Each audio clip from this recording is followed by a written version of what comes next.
Hello. Happy Thursday. Hello, Sydney. How are you?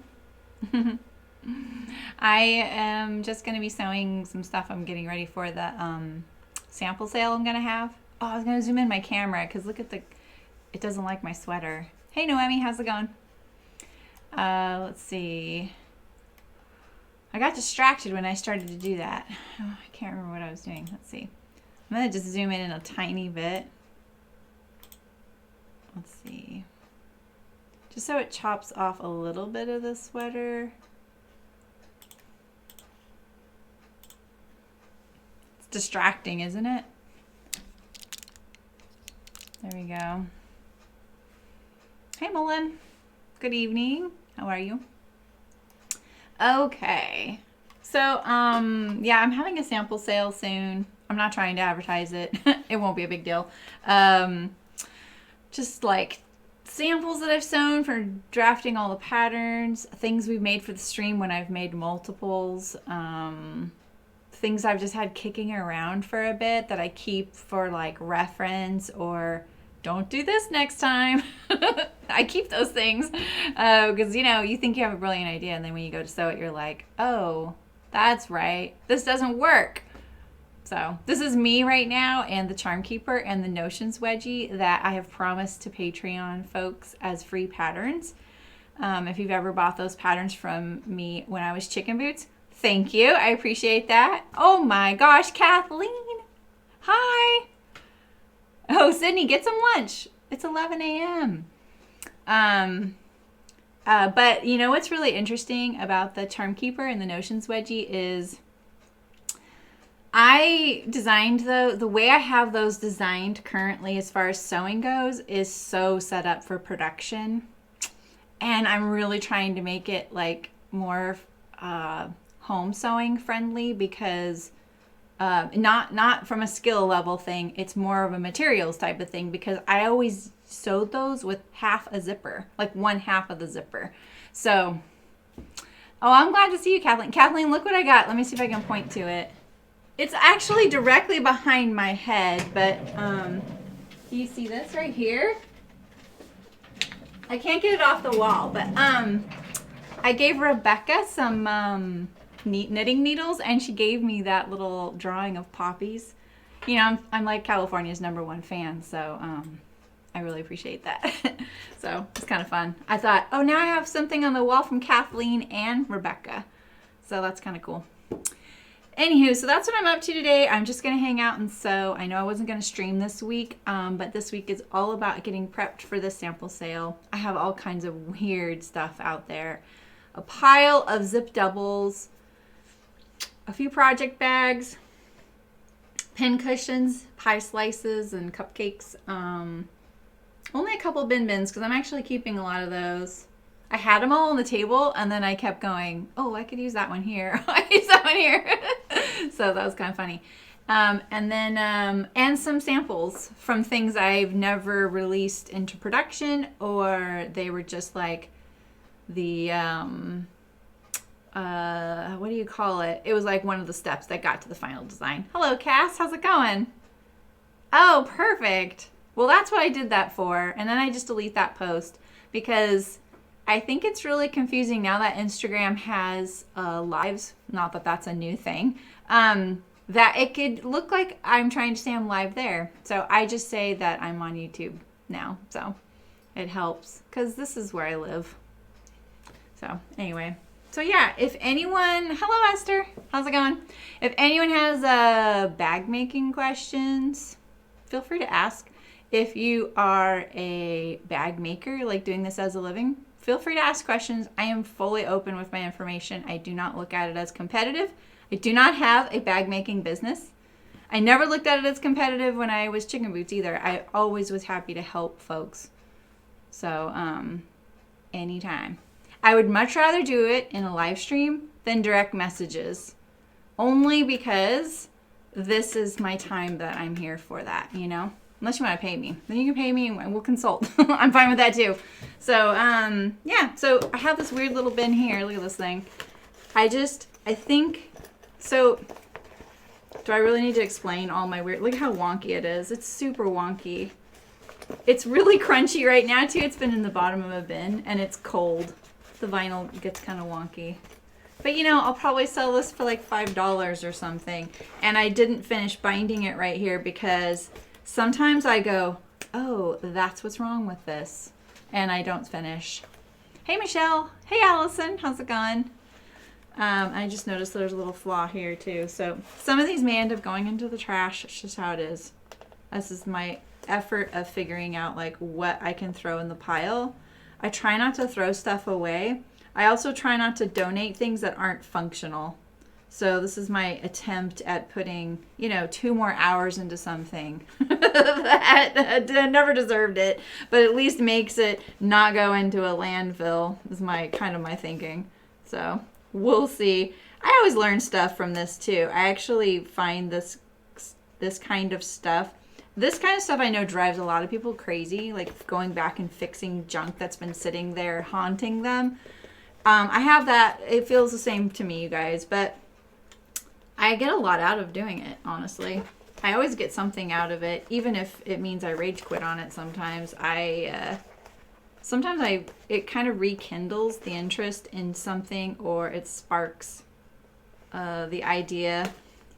And you guys know me, I'm a process sewer. I'm also a product sewer, but I'm a process sewer. So sometimes this is all I need to like kind of kindle something where I'm like, I wonder if that's even possible. I don't even care if it's like something I'm going to produce. I just want to know. I just have to know, you know? Oh man, this right here, this looks like I sewed it on a home machine because the stitches are super close together.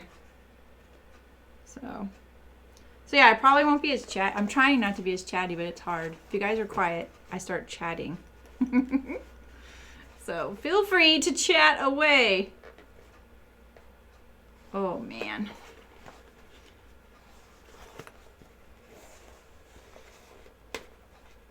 I love production sewing. That's what I'd really love to do a stream about, or several on production sewing. That's my thing. I kind of have hesitated just because I'm like, well, I don't know what someone's going to sew in production. But then I was thinking about it the other day and I was like, you know, just watching other people production sew really taught me a lot. And that's how I figured out some of my things, right? My machine is on, but I need some test fabric or something. Is there anything in here? Ooh. I don't want that. There we go. I had the weirdest thing happen the other day where, I don't know if I told you guys this, but I was done streaming. This was just the other day. I was done streaming and then I turned on someone else's stream and they were going to switch gears. Like they were like, okay, I'm going to change things up. I'm going to take a short break and then I'm going to relaunch my stream. And I moderate for that stream, so I was kind of like, oh, okay, cool, whatever. They're like, so I'm going to shut my stream down. I'm going to restart it, right? You don't actually need to know all that background information except for why it kind of caught me off guard, because I was sitting, I have 2 computers in here. I have one over there, and I want this one, my streaming computer. All I do with this one is stream on it. I don't use it for anything because it's too hard to get close to and use. Obviously I record videos on it and stuff, but so I knew the streamer was gone, but my computer was still on here and it was facing the other way, and I was at the other computer and all of a sudden it went quiet, and it made me realize like, oh, this computer the fan was going and now it just suddenly stopped, and I looked over and it was off. I was like, what the heck? So then I kind of panicked because it's a nice, you know, of course, Malin, ask a question. I sat there, everything else worked. My serger worked, the iron worked, the light worked, everything but my computer, which made me feel really sad. It was the plug in the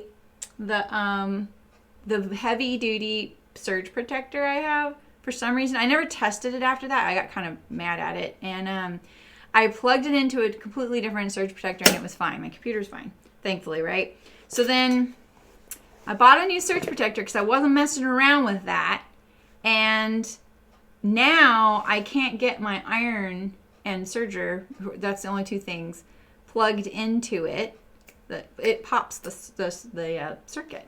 So I had to plug them in the wall. So now I'm like second guessing every little noise. I'm like, what's that? You know what I mean? All right, let's see what you got here. The thread theory sizes are quite large. I've measured my oldest son, who usually gets men's size small, and he's smaller than the XS. Are you, so Malin, I found that the size chart, what she writes in there, was true for my husband. I ignore the label of the size, and I just go by the measurements. The only time I find this to be extremely inaccurate is the big 4 patterns. And I have not sewn one of those in decades, so I could be wrong. So please don't think I'm hating on the big 4. I have nothing against those per se. I haven't sewn them. They're just not, I'm not around them, and they're not easily accessed by me, so that's why I haven't sewn one. I'm happy to sew them. But my experience with those was that I could never trust the size chart, but maybe that's not true anymore. Thread theory, I feel like you can. So if wherever he measures on her size chart, that's what I would sew. And I would pick it. Shoulders are on the XS in his height, but he's so skinny.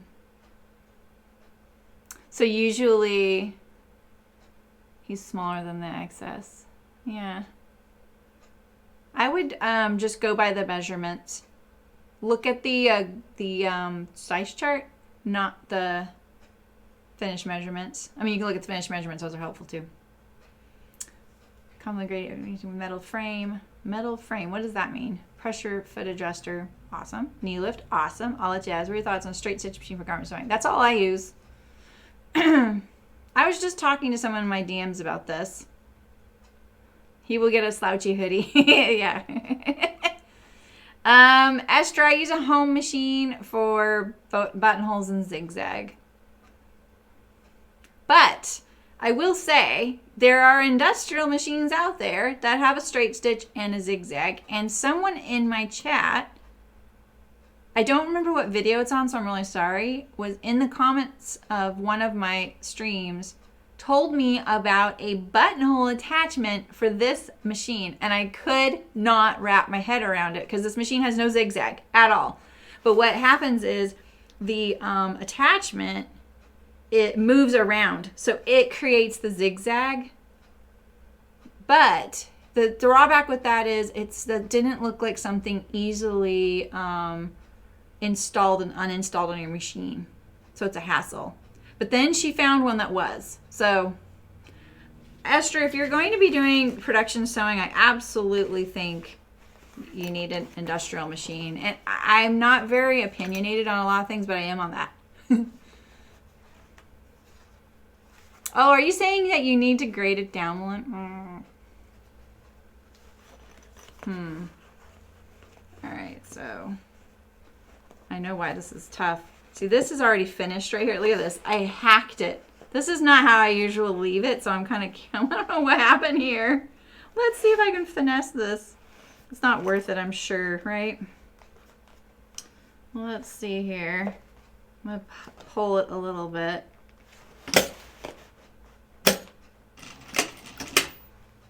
Depends on what you're sewing, Esther, too. But if you're doing garment sewing, that's all I use. This is all I use. I cannot get quite in here. I'm just going to go part of the way.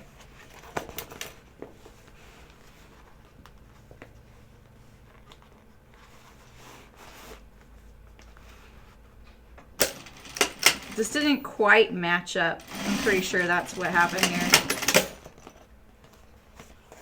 But I'll probably sell this for $3. Or my daughter will see it and then she'll be like, can I have this? Singer has an yeah. There's more than one out there for sure. I had a Bernina that did that. A Bernina Chandler. I don't think those are around. They're really awesome though. And I've had a Conso that did that too.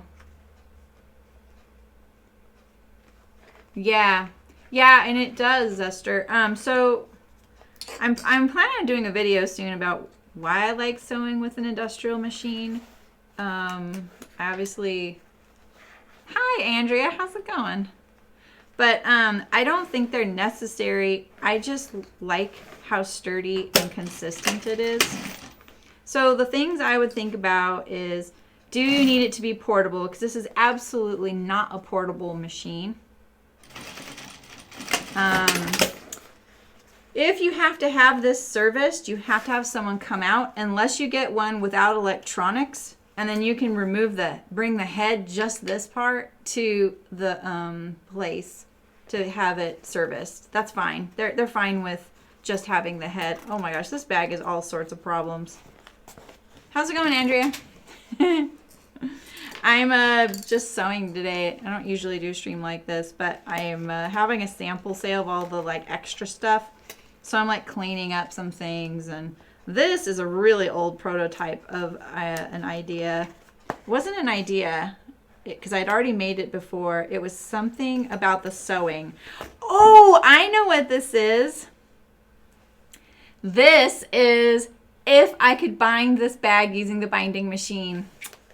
Yeah, that's what it is. I recognized the stitches.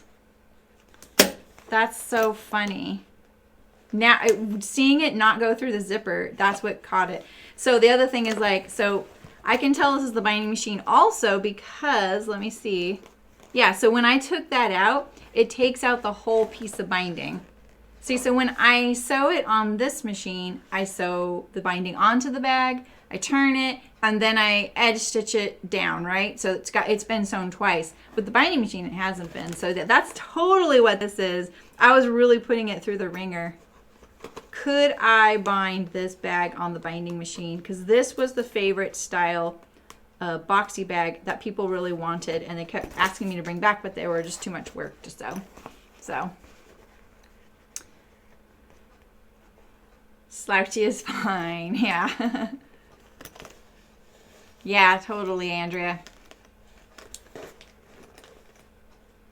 Yeah, it's not a whole lot of stuff. It's just, you know, I don't want it to pile up too much more. And I still have like leftover samples from when I had my last business, you know. I'm finally able to just kind of let it go. All right, so replacing sewing on this because I don't have it already tacked is a little trickier.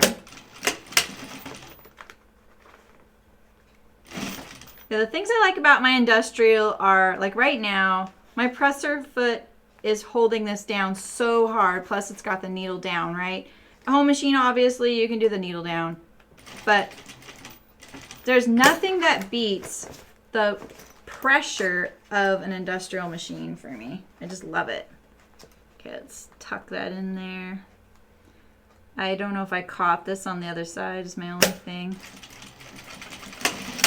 Yeah, that's what it was. Oh, look at that. This thing's a goner. Bye. All right, let's just sew some other things here. Okay, I have this project bag almost done.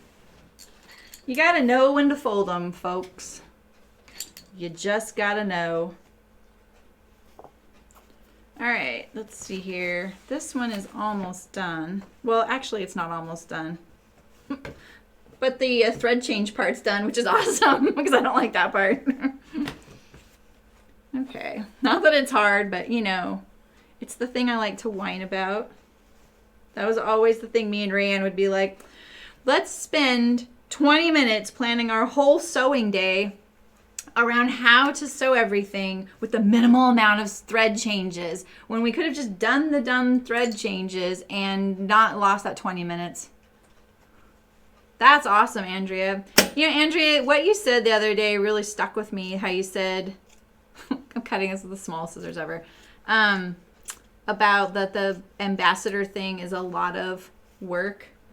I kind of want to look into it because I'm wondering what kind of extra work is it. I could use a new serger or a home machine, but primarily a serger. And I was like, I sew a lot on camera. How much more would it be? You know?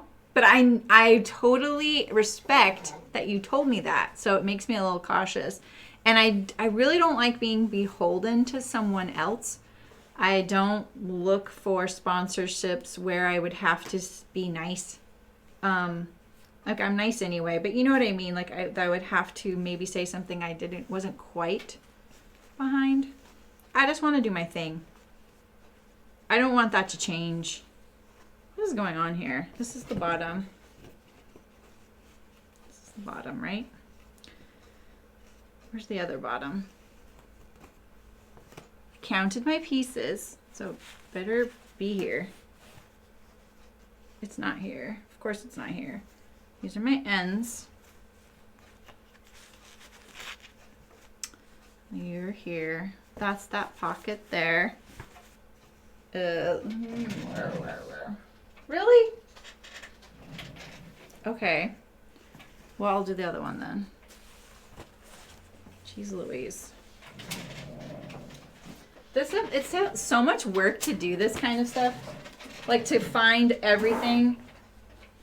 Onesie twosie stuff. This is the kind of stuff I don't like. Like doing like, it kind of drives me nuts. Like, so if you're managing a small production, like if you are doing this,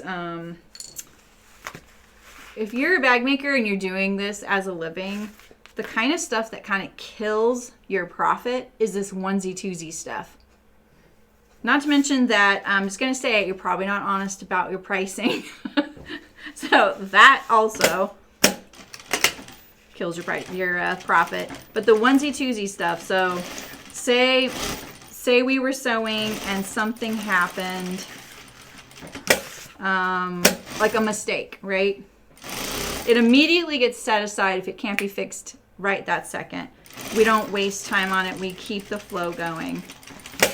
But usually I would immediately kind of go over and look at it and be like, okay, what's wrong with this? Maybe I would unpick it, get it back on track, fix whatever it is and give it back to them. Was it damaged? Was it wrong? Was it cut badly? Is it missing something? You know what you mean? So, but if you let that kind of pile up, you'll spend like a week fixing all that stuff. You'll never make what it is because probably 40% of it won't turn out okay. You know what I mean? Beneath your level. Oh, that's interesting. So you mean like they didn't care about the quality? Yeah, exactly, Sydney. But that's why I say you fix them, you finish them, or you throw it away. Photography minimal, project control, time constraints, and lots of deadlines. You lost me at deadlines. I'm extremely productive. I'm very good with deadlines, but I already self-impose so many deadlines to be a responsible little business gal, you know? So,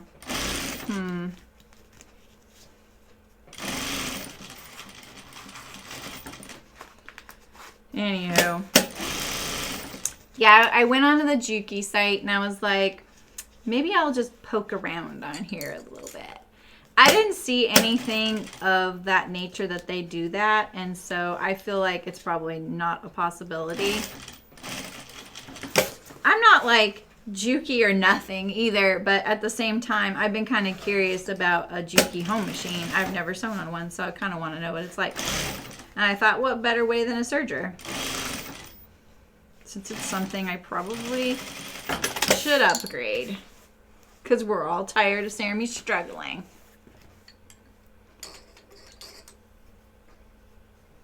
Oh, interesting. Clear the screen background or machines. So they're, oh, right. Okay.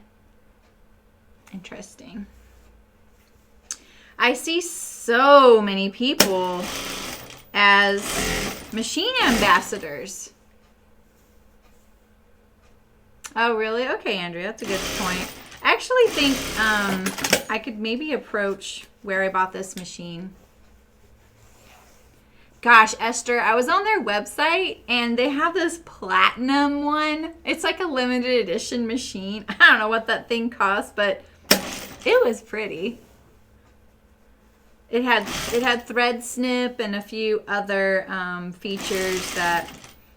But the thing is, the thread snip was a button. All Brands is All Brands. All Brands is a company. Oh, okay. Andrea, you're like a guru for information. I just love it. You do not have to give me all this free information. Like, I totally value you. Really, Sydney? That's cool. All right, where's my...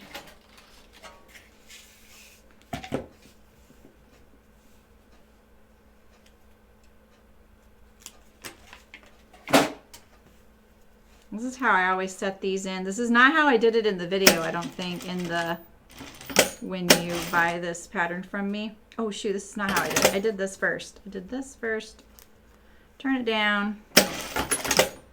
My sewing methods are a little bit all over the place now after trying to convert all my patterns to home sewing, that when I go to sew one, I'm always like, wait, how do I do this? It's so funny. It's so funny how it wasn't as straightforward either to just be like, oh, okay, here's the pattern. Been sewing it for a decade. I've sewn hundreds, maybe 1,000 of this item. And it wasn't just like, okay, here you go. Here's the pattern, folks. Here's how you sew it. It took a lot more work than that. Hey, oh my gosh. Patty. How's it going? Oh my gosh, I just almost called you Penny. That's cool, you guys. I've only used the Juki Industrial overlock. I loved how quiet it was. I mean, you know, it's an industrial, but. All right, I'm gonna look at All Brands and see.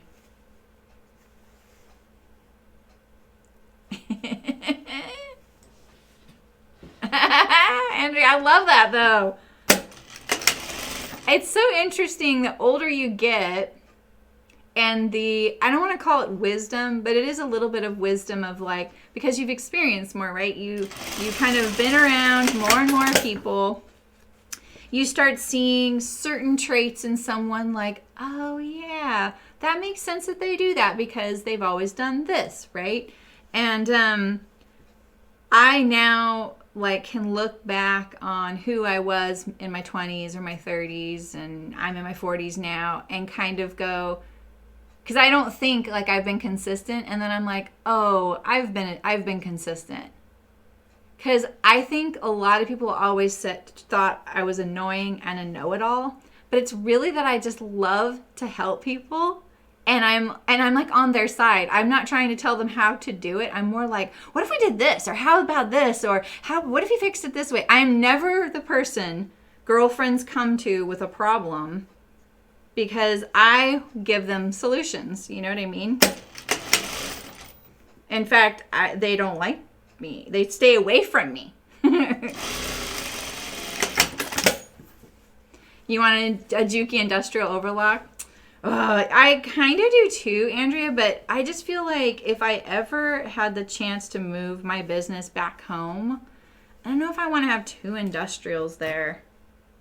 I have 3 industrials here already, but I plan on giving one back to Rayanne if she wants it, and then the other one just selling it. I probably should just do that because I don't really need it. Like how I told you in the video, you have to iron that spot, but I don't. Yeah, you understand that too. Yeah, because they're just not portable. And right now, like, I don't mind that aspect. I move my machines around a lot, but I have moved so many machines, and I'm just kind of fatigued by it. You know what I mean? What about getting one that's used, Andrea? Does that make you nervous, or there's just not is there not really a this is so much easier if I go like this. If I don't iron it, this is how I get away with it. Hey Nicole, how's it going? I push this down like that, and then there we go. All right, now we have our, oh, I don't have a chicken boots tag. I think I have 5,000 of them somewhere. Yeah, you'd have an entire industrial room. I know, exactly. And see, oh, this poor little girl. Okay. I don't think I'm going to put a tag on them. See, our new house is pretty rural, so there's never going to be internet there that I can stream from or upload a video from. I just don't see that. So, you know, maybe I don't worry about it, but on the other hand, like, I like things to be as streamlined as possible. You know what I mean? Happy Thursday. Yeah, right. I've had good luck so far. Oh, are you, Elizabeth? We won't tell. You guys are, I just love the whole work from home crowd. So naughty. Yeah, I've had good luck buying used machines. I've bought one, I bought once from a company in Texas. I think they're called Sunny. And I said exactly what I wanted, and I wanted one with a binding attachment. They sent me 2 machines, fully assembled on pallets, used. Pretty affordable, too. And they, let's see, 2 machines. Oh, one was lost in the fire, and then the other one's still out there, still going strong. All I had to do was get the oil in them. Lost the embroidery machine auction. Oh, bummer. What's a 9960?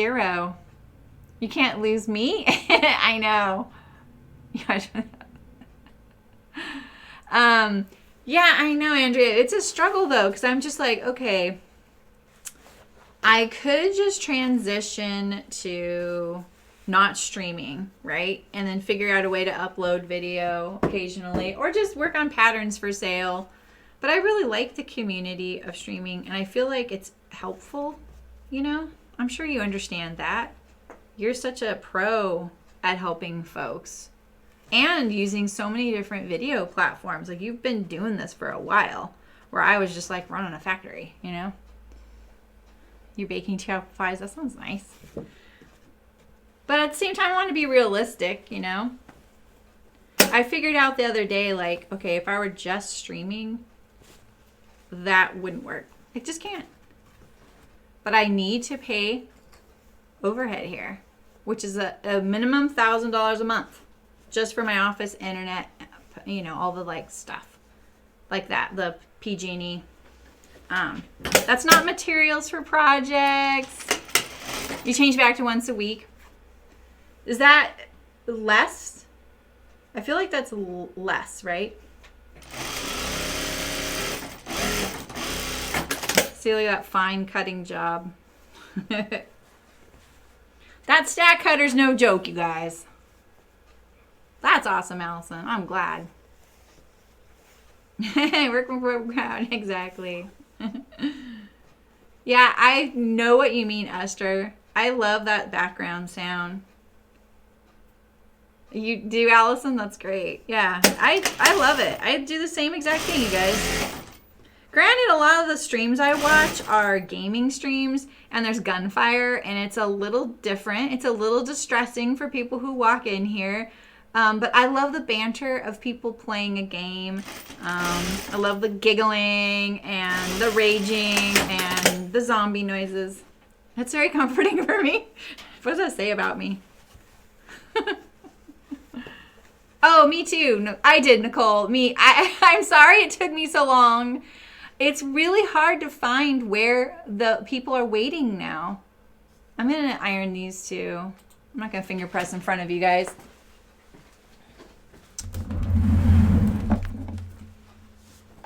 Three to 4 times a week. Wow. Yeah, it's a lot.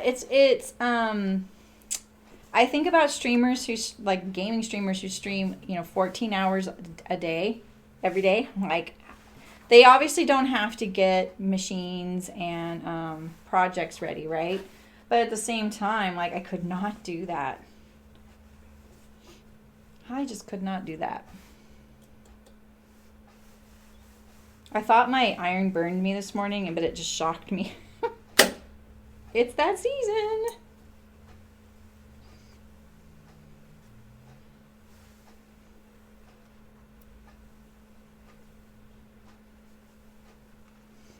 We needed the ASMR ironing stream, don't we? If anyone doesn't know what ASMR is, it's silly. You can just Google it. It's really weird. I'm sorry I said weird if you really like it. There are some very weird ASMR streams, though, where people do sound stuff. Like tapping on the microphone and whispering and squeezing a goopy, ball of goo because of the noise. I don't know. Eye straining, yeah, totally. Hey, ouch, that's a pin.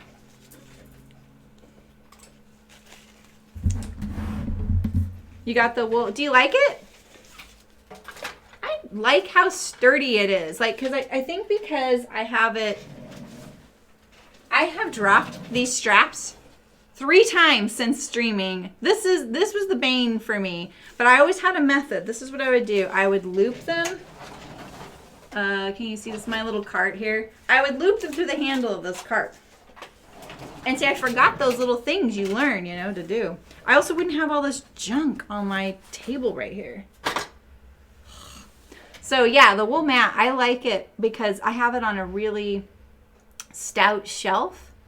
And that feels good. Like it feels really solid. Whereas ironing boards feel a little bit shaky.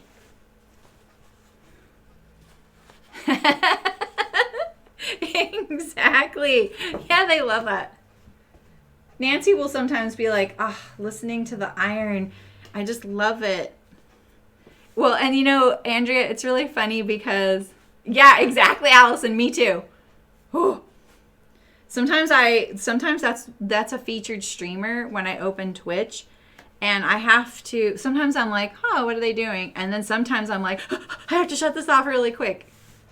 Yeah, I know. It's like it's to each their own, right? But yeah, I don't remember what I was gonna say, but yeah, it's you just gotta find the thing. Oh, it's Nancy loves the ironing sound. Oh, I know what I was gonna say is we actually have a command in chat. I think it's !noise because of the sound. God, I hate threading my machine on camera. The thread, this sound right here. Because new people would come into the stream and say, "What's that noise?" Because they couldn't really see it, or maybe you can see that if you know to look right here that's what it is. But you might not know, and people will be like, "What's that clunking sound?" And people who had been here for a while would be like, "Oh, I don't even hear that anymore. It's kind of a comforting sound. Why can't I thread my needle? What the heck?" Look at my bad habit. I wrap my thread around my fingers. I have tried to break this habit for 20 years, you guys. Why can't I thread my needle? What's going on there? Such a bad habit because I'll get it through there. I have to grab it to pull it because otherwise I'll yank it out by accident. We all have our bad habits. Oh, yeah, that's smart, Andrea. Because I used to have a friend who had a full cutting mat over her cutting table like I do. The same, I think from the exact same one. And she would iron directly on it. Like she would just put something on there and iron on it and it would go whoop, it would kind of raise up and then it always went back down. But I used to store the really tiny little Olfa green mat under my wool mat because my stream area was a little more compact. And it was just handy. I could slip it out and do a little rotary cut if I needed a little quick cut. And it ruined it. I didn't know that the steam was going through the wool mat. Of course it was, but it was ruining it. You hate, yeah, you know, my other machine doesn't do this sound, Andrea. I hate it too. This stiffener is too big for these, and I know that, so I have to start from this side. It's going to make sewing the ends on super fun. Right? Fun. That's what we call that.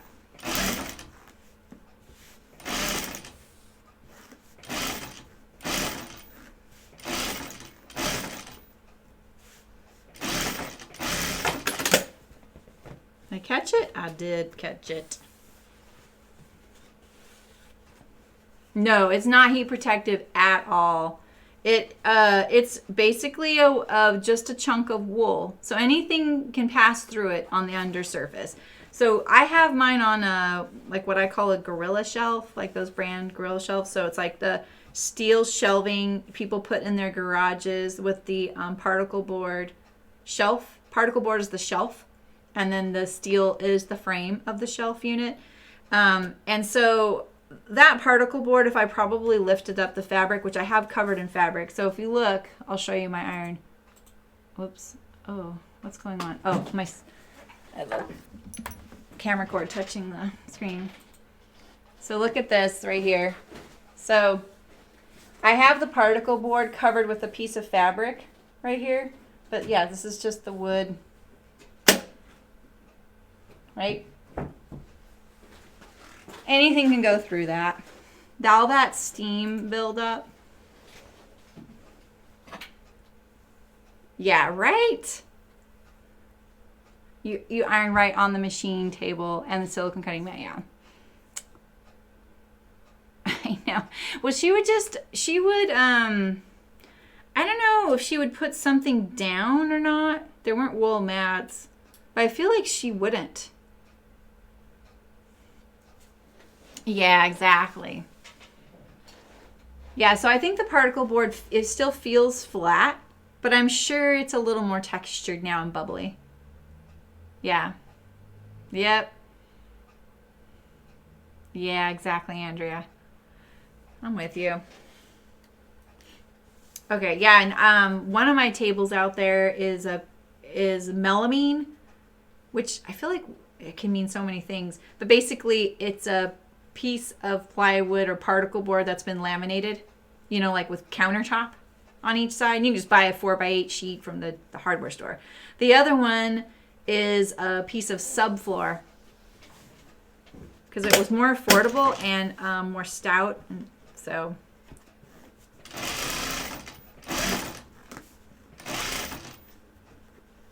I think, like, I see all those people with those like gorgeous sewing rooms, and I am kind of jealous, but at the same time, I'm like, well, if it works, it works, you know? I like it to be a little bit picturesque and creative, but honestly, tables are like really what get me going. I love tables. I have too many pincushions over here, apparently. I feel creative standing at a table. I don't need it to be pretty. And mine aren't. Mine are the Gorilla shelves with a piece of subfloor on top with a really big cutting mat. Oh, someone knows. Is it Insulbright? We actually looked into that last year when we made oven mitts. But you know, what's interesting, Andrea, is I found this interesting graphic that compared heat protection and fabrics. Because when I was doing the oven mitt thing, I got a little nervous. I was like, I hope people are careful when they make their oven mitt, you know? And me too, like I wanted to make them as gifts. And so I looked at the different kinds of heat resistant material, and toweling was So Insulbright or whatever that branded stuff was at the top, but toweling, just like a regular old towel, was the most effective of just anything that you could get around. And they tried all kinds of stuff. Yeah, so you could just put a towel underneath. Towel and maybe Teflon. Teflon might be kind of expensive though. I'm not sure. All right, so I need to do handles.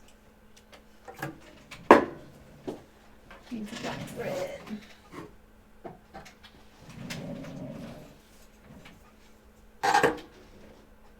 And I'm gonna have to thread my needle again. Threading the needle hype. Woo woo. That's what I do when I don't want to do something. This thread's a little thinner though. Yeah, so my other machine with electronics, my other Juki, my 5550, doesn't do this. It doesn't do that sound. It barely makes a sound. You can still feel the heat, Allison? Interesting. Yeah, I mean, if I hold mine for long enough. So what I did was, on the two that I use at home, I had these pot holders that I bought that were,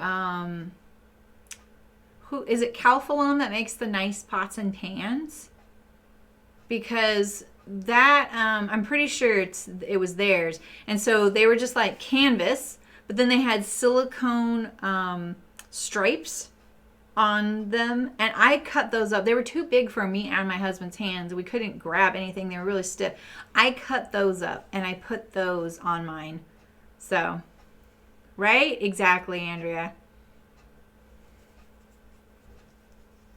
Yeah, exactly, Sydney. Yeah, that's such a great solution. I have one of those too. I would use that more often here, except I know that I'd probably, you know, push it off the edge or something a little bit because I'm kind of klutzy. And I don't know. I have a ton of space here, but it always feels like less space when I'm on camera. I always feel like, you know. If anyone is here that may be lurking, has this pattern, or is one of the pattern testers currently testing the Pocket Bucket or Wallaby, and you have questions, please feel free to ask questions. It's totally fine. It's not a secret that I'm pattern testing. My stitch length looks really long right now. I haven't heard anything, so I'm hoping that's just going smoothly. Oh, Sydney. Cayenne, maybe your friend with some stuff like that.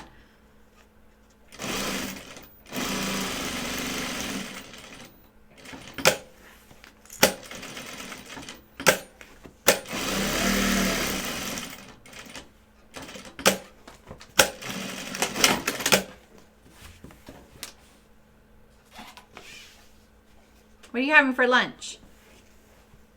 We had pizza last night. I hadn't had, like, we kind of went through a phase where we were having pizza a little too much. I'm not even a really big pizza fan. But we haven't had it in a while, and so we got it yesterday and it was actually good. So I have that for lunch today. My machine sounds different right now. I feel like something might be touching something.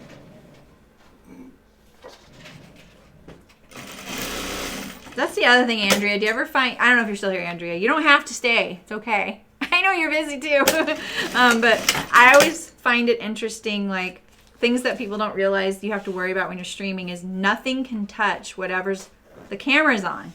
So I can't mount my cameras to the machine table. It has to be to another table, and it's really limiting what I can mount the camera to. It kind of dictates everything. Let's see here, right here.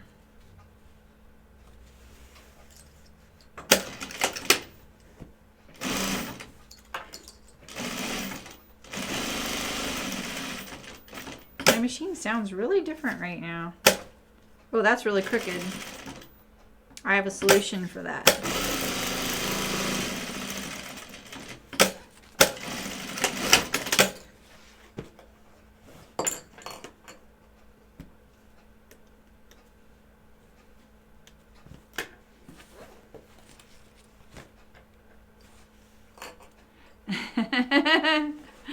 Oh, well, I guess I sit and sew. I think it's just because your camera setup is probably a little bit more conducive to changing, and mine's not sometimes. I use the same face cam for both the pattern table and this one, so if I have to switch, I have to move it. Hey, Shannon, how's it going? Nachos. Oh. Yeah, exactly, Sydney. That's my mom. She's like, I am so sick of this whole, like, coming up with dinner plan. Like, I'm sorry, Mom. And, you know, they're retired, but they just can't really go out and eat as much as they do. They love to, like, go out and eat. Okay, cool. Wine. Exactly.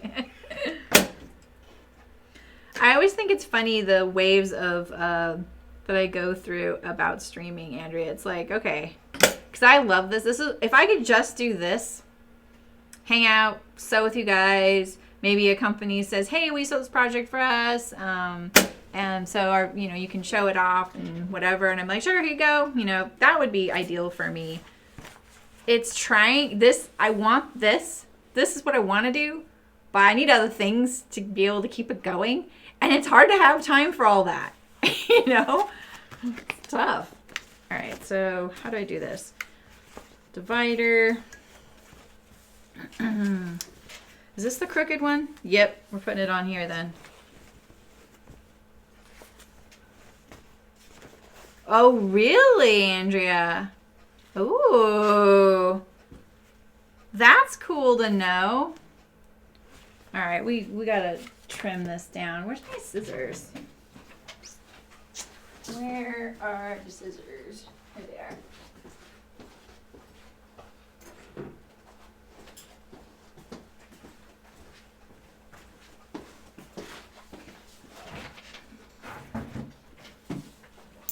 Yeah, exactly. Yeah, it's kind of galls me when I watch a gaming stream and they have, 18,000 people watching them. That's the average, like, or that they have their sub count and like, okay, you guys, just to give you a little background, a sub count on like Twitch means that people give them $5 a month, right? Because they like watching them. They want their like custom little emotes they can spam in their chat and stuff like that. They may get other perks, but that's about it, right?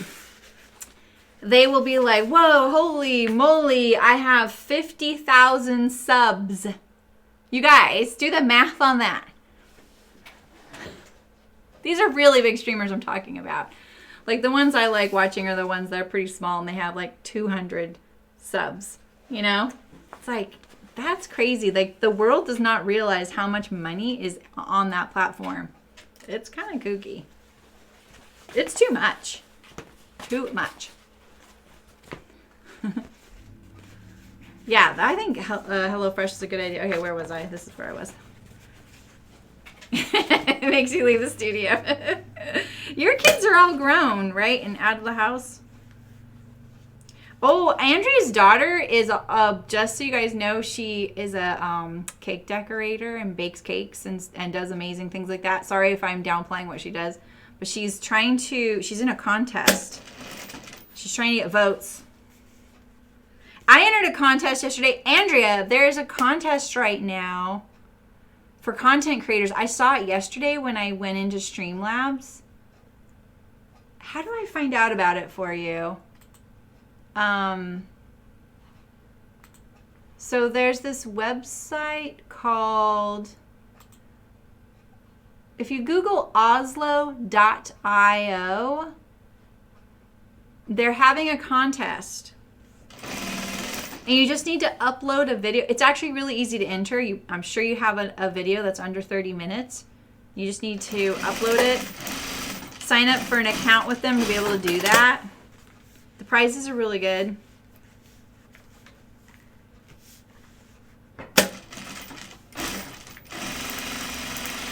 And the deadline is like the 31st. Oh yeah, exactly. Baking cons. That's awesome. Oh, did you like it? Do you like it, Mullen? So here, you know, I have this really crooked strap. This is how I'm solving that. Boom! What crooked strap?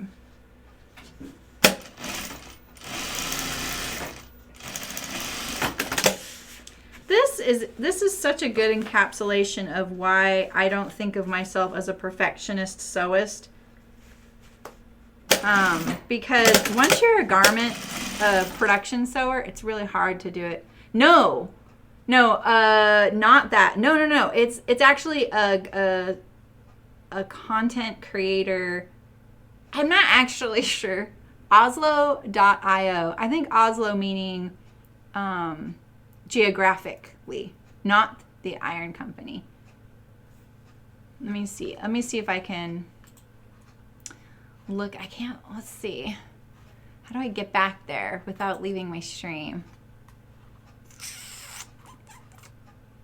What is this right here? I'm scared to click any of that stuff. Hey Terry, how's it going?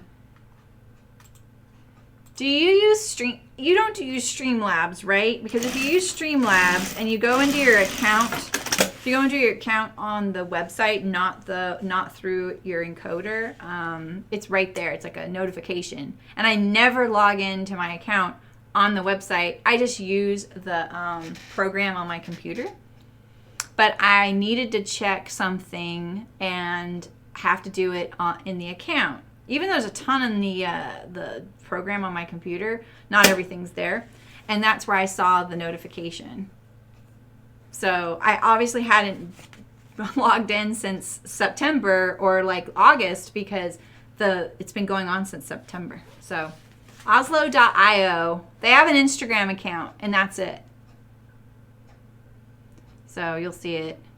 It's the Instagram account, one of the recent posts, it has a woman holding cucumbers on her eyes, just so you can know that that's the account. So, how's it going, Terry? Oh, really, Malin? That's funny. Okay, the fun part. The part nobody likes but me. Well, this is actually not too bad. I don't need this, so let's move it. We're getting to the good stuff. What do you think of this binding choice for this fabric? I used to use a green binding because me and green. You found it? Cool. You use Ecamm Livestream because you have a Mac. Okay, yeah, they are. I know it's Mac friendly, this contest. But look at the prizes. It's like money or a camera or something. Stream specific things, which I think is great.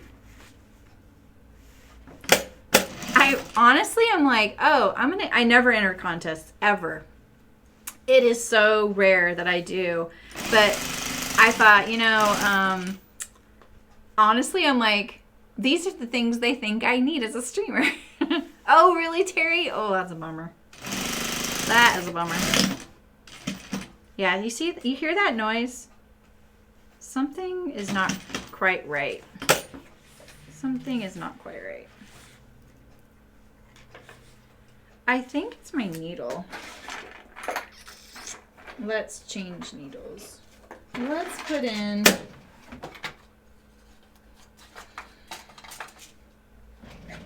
the 16. Since we're about to do 16. I broke the tip just now. Huh, that's interesting. It didn't look, my needle didn't look quite the right angle.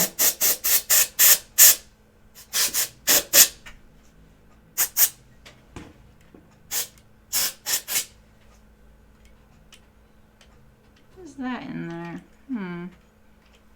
Don't you hate it when you're suspicious and you're like, is that always there? I have too. I've been hearing something really weird.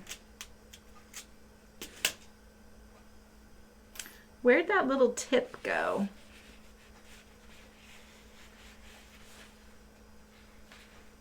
I just trimmed this edge, and look at how far away I've sewed that. That was dumb. I forgot I trimmed it. Oh well, that's okay. Okay.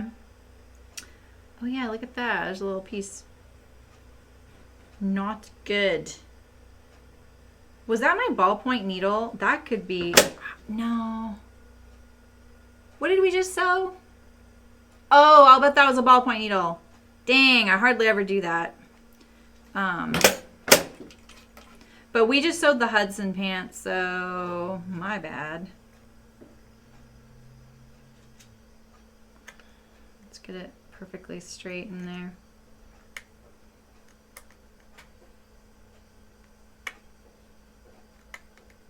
Come on.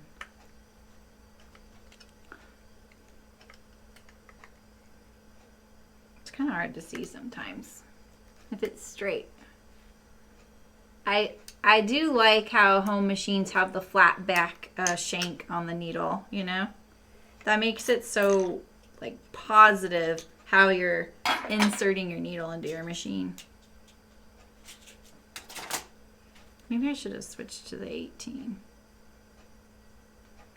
This machine seems to be okay on the 16 though. Ooh. Oh, that was on the serger. Yeah, that was really weird. That was kind of weird. All right. Okay, the sound that this air can makes sometimes, I will walk around my office like, what's that noise? Where is it coming from? That sounds better. Look at that. Chahunka.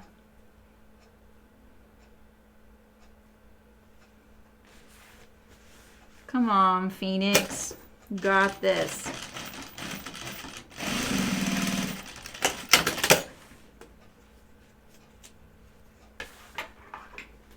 All right, Andrea. Nice seeing you. Good luck to your daughter in her contest. I hope she gets it.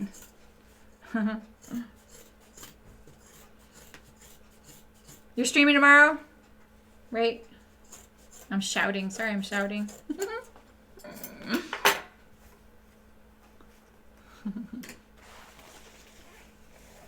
Oh, there we go, Malin. So, you guys, I tried those on, and they were not that high-waisted. And they weren't my size, either. I'm a little nervous with my machine right now. I don't know why. It didn't do anything. It was fine. It just...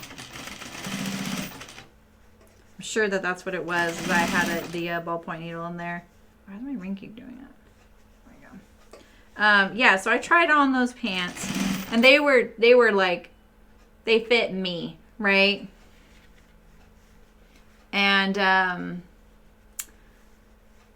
I would wear a larger size for sure, but they were small and they weren't too low rise. So if they Saturday night at 6 p.m. okay, Eastern or Central. Andrew's live Saturday 6 Central. So that is I think that's 4 my time.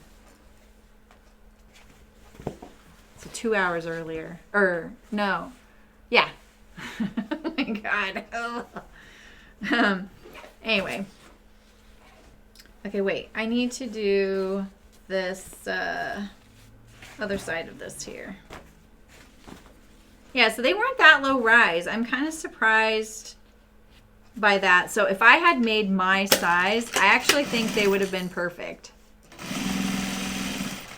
I don't like low-rise things at all, so I'm wondering if it's just an optical illusion with the model on that cover.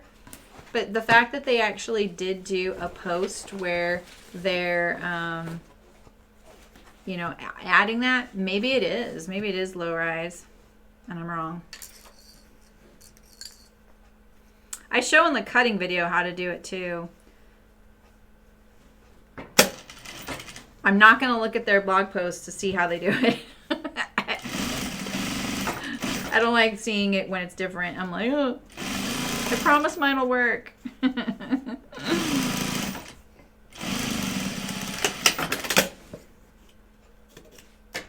So a little extra fabric right here. I don't even think I need to trim that edge, do I? Nope. Good.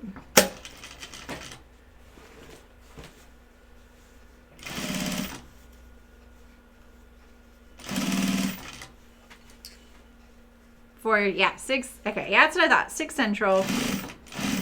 I don't know a whole lot of folks in Central, so it's one of those I have trouble converting.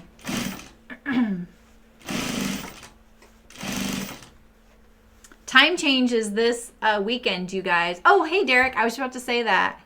Yeah, I was just about to say that, Derek. But I know that everyone in Europe already had theirs, so I'm an hour different. Yes, and the Callie and the Charlie Captain both got extended sizing. They modified where the shoulder seam. That's cool. Wait, that wouldn't do it. Needs an armhole. Yeah, those, they modified where the shoulder seam falls. Yeah, I think because the shoulder seam is far to the back. But the thing is, if you move that shoulder seam forward or backward, it's still the exact same fabric. So they probably changed the slope of it too. Because that would help a little bit. All right, let's do the ends. I'm just going to iron this really quick. I don't know if you can see that little fold. Because I won't be able to once I sew this. So.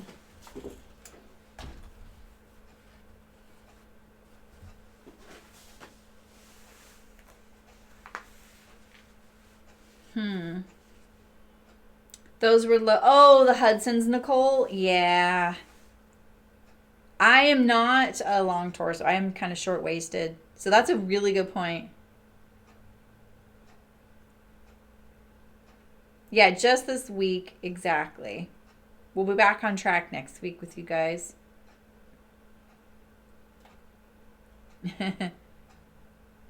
That's good, Sydney. Yeah, it does help because it puts the weight of the seam towards the front.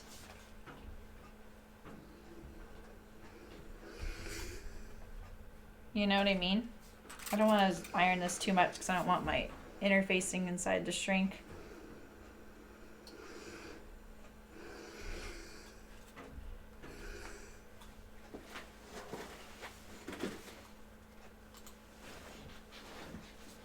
Yeah, because, you know, if there's a seam, that juncture with the seam allowance adds weight. And so if you can bias it one direction, it'll pull that direction a little bit. So that's true. That's great. They did that. They looked at that and adjusted something. That's pretty neat. That's not my problem with that garment, though. It's just so high up on the sides. And it has the pillowcase back for me. So now if I could have streams that are like, I'm going to make this pattern that's super popular and everyone thinks it's perfect, and I'm going to change it completely to fit my weird body. That's the stream I want.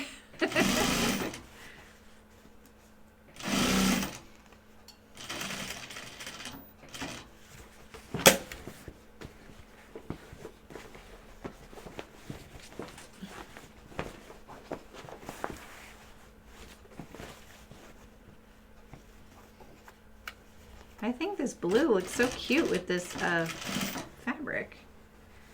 Kind of makes me wish I had done it in blue back then. I called this one Market. Wow, I can't believe that matched up. I really did not think that was going to match up.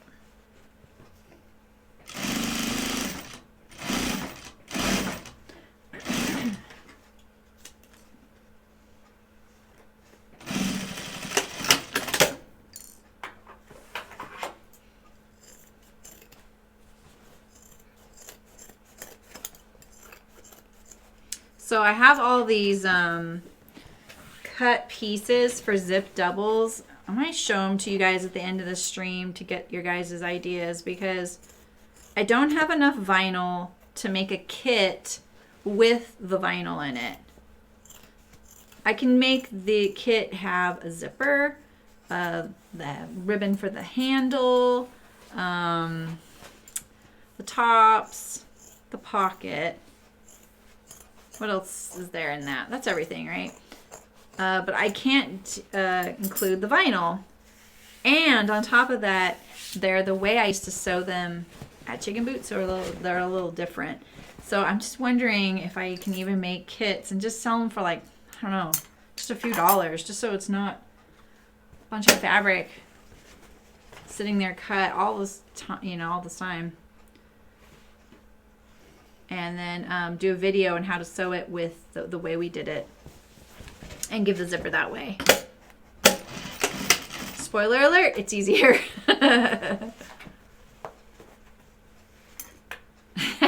Cindy, really?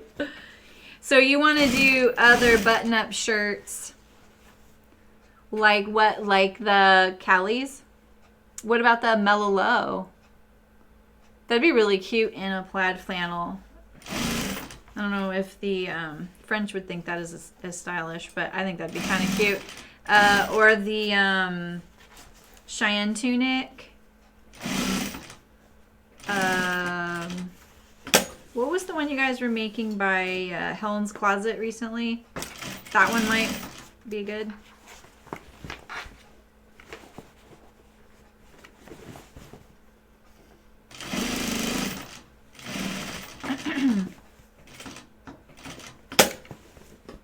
Oh, see, this one doesn't match up big time.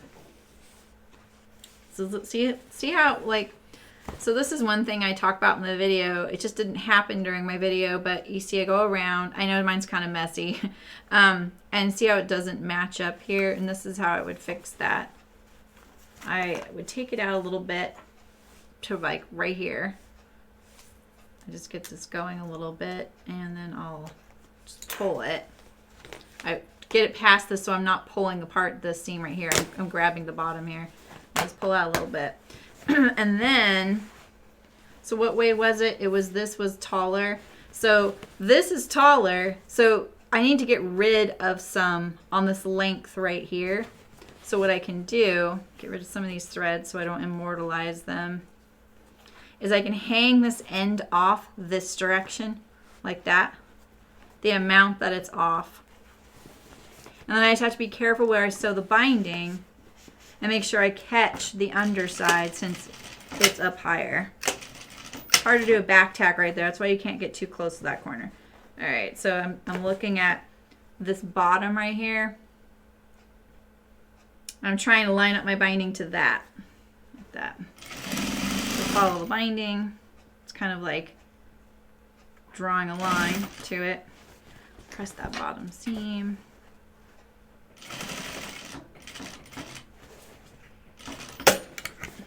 And now, I even overshot it a little bit. Now it works.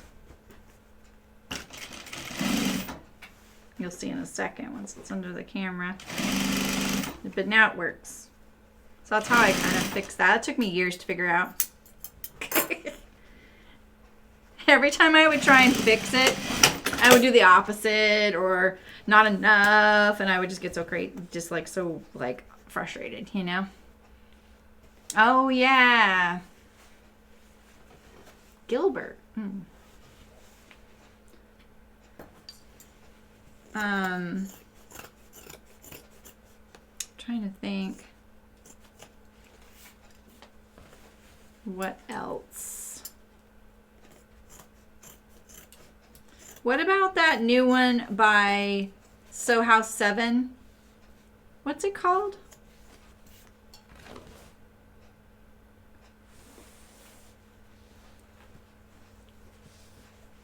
Oh, yeah. Esther and Sydney, your names are the same color, so I thought that was all Sydney talking. The Cornell by Elba. Okay. All right, so my next idea for streams. Oh, by the way, Hearts is asking Is there something you guys have been wanting to see? You can, you know, now's the time, speak up. If you have a project that you're kind of interested in, or even maybe a technique or something, they can find a project that does it. You can really mash your bag. I'm always trying to stress this. Look at this. It'll be fine. Oh, I hate when I turn it under like that by accident. Oh, well, it just adds too much thickness there. So if you guys have some requests, it's very nice. They're like, hey, is your chat asking for anything right now? So, but what was I going to say? Oh, my idea right now, I think I would like, this is my a selfish sewing thing. I think I would like to do a capsule wardrobe for my go bag. So it's kind of emotionally really stressful, the fact that I have to have this go bag because we've had to use it twice now. And it just makes me like, you know, sad about my new home that it's in this really, I mean, like they're all like that here. You know, you just can't escape it. So I was thinking that one way I could make it a little less stressful and something not so, like, it's a nice surprise, right? That I would have this little capsule wardrobe that was only in my go bag, you know, and I think that that would be something I'm interested in. And I think it would be very similar to a work from home wardrobe, because I want stuff that is easy to take care of, doesn't get wrinkly, and is comfortable, but I can still look like I can still go out and not feel like I'm in my pajamas, you know? I always think of this as, what if I have to stand in lines for FEMA and these are the only clothes I own in the whole world? I know that sounds really dark, but I saw my parents go through this. So I kind of want to just make it interesting for myself and do myself a little capsule wardrobe, because I don't really want all the clothes I wear all the time. I don't really want to be in there because I want to be able to wear them now. And a lot of things I wear require ironing. So I don't know if you guys are down for that kind of sewing, but I am. I have not done the Kelly anorak. Yeah. I'm looking for a coat to make a raincoat, though. I don't think the Kelly qualifies. But I want to do a raincoat, Allison. I'm pretty serious about doing a raincoat. So, I am looking for a design for that. Honestly, I'd like to draft something, but I know that doesn't help you guys if you want to do the same design or something.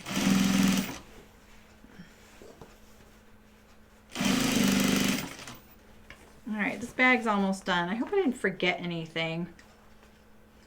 I did the divider, and I got the 2 pockets on, so that's all I have to worry about. Those are the 2 things I would have forgotten. Do you know how many times I've sewn a project bag and totally forgot the pocket, the document pocket, the outer fabric pocket? And you really can't add it back after you've sewn the bag. People will go to my sample sale and be like, wait, why is this a second? I'm like, well, it's missing a pocket. Alabama Shan. Oh, that's smart. Oh, you have a, wait, capsule wardrobe for work, and a Pinterest page. Have you seen Alabama Shan has some stuff? Yeah, they're kits though, and she does hand sewing, right? I want to do waterproof breathable, Terry. I want to do waterproof breathable fabric. It'll probably be, I already have my swatch. I've already been researching fabrics that I want from Rain Shed. I looked at Seattle Fabrics, one in Colorado. What's that other one called? And then the Rain Shed. So I think I found my fabric. And I just need to find a design now. And I looked on all those websites for their, like the green pepper and the cagoule. Those are like kind of famous in the home sewing outdoor world. I have one of them, I'm pretty sure. I could use one of those, it's fine, but. All right, that's done. That's cute. That's really cute. I love that binding with this. It's really cute. I didn't have this binding when I made this. Didn't even exist, actually. All right, one down. One down. Okay, where is the bottom to that? Let me go grab that fabric. I hope I have one. I hope so. Maybe I don't. Let's see.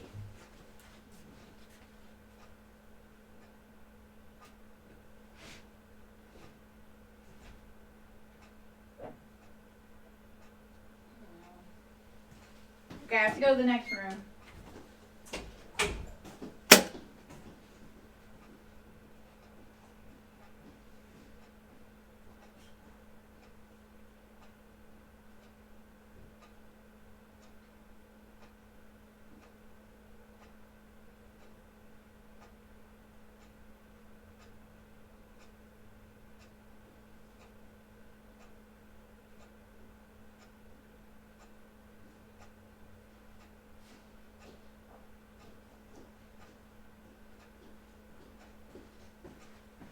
Oh, I think I found them. Okay.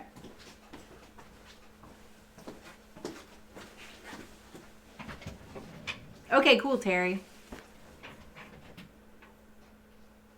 That'd be awesome. Modal knit fabrics. They have that feel lightweight and warm enough for California winters. Ooh, good point. Interested in the Kelly? Okay. Okay. I'm gonna look at it. I remember it, but I don't remember it.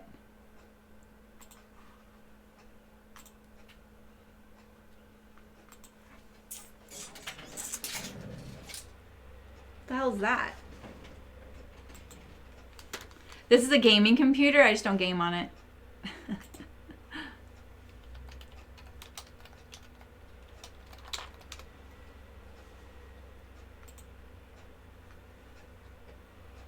Oh, yeah. All right.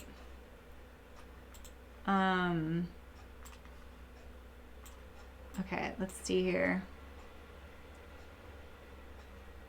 Oh, Sewaholic Monuro. Okay, let's look at these. I want bigger pictures.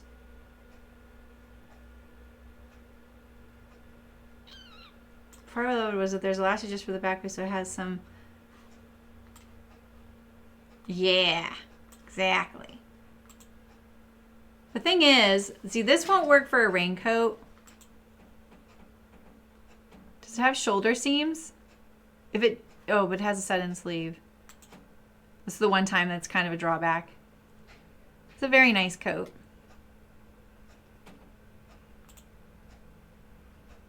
Can I zoom? No. I can do this.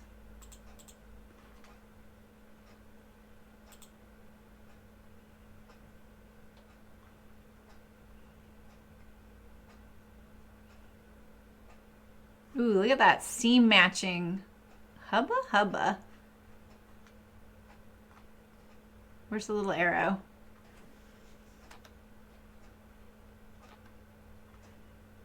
Here we go. This is the photo I like. Yeah, I've seen this one made a lot. Would you guys want hood or no hood? I'm always a fan of a hood. Oh, this one doesn't have the cinching. Okay, I have to admit, this could be workable for a raincoat.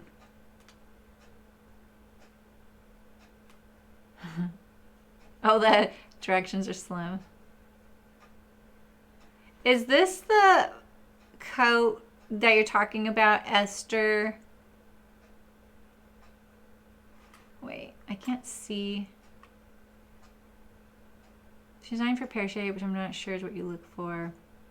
Yeah, more hourglass. What about a trench coat? Okay, well, I love the idea of sewing a trench coat, but I will tell you, Esther, in California, that probably wouldn't be a very common coat to wear here. That's a very East Coast thing. So I'm not sure Hearts would want a sample like that. You know what I mean? Like they're probably going to go for something that is their customers in their store would want. Yeah, is that the Minero? Is that the one where the gal did the blog post about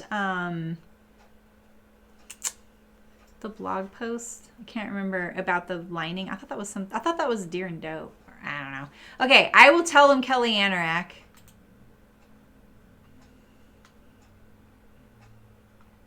We did that big the opium coat. Wait, not the opium. We did the opium and we did the Cascade duffel last year. I bet they would be kind of into that. Wait, where's my chat now? Here we go.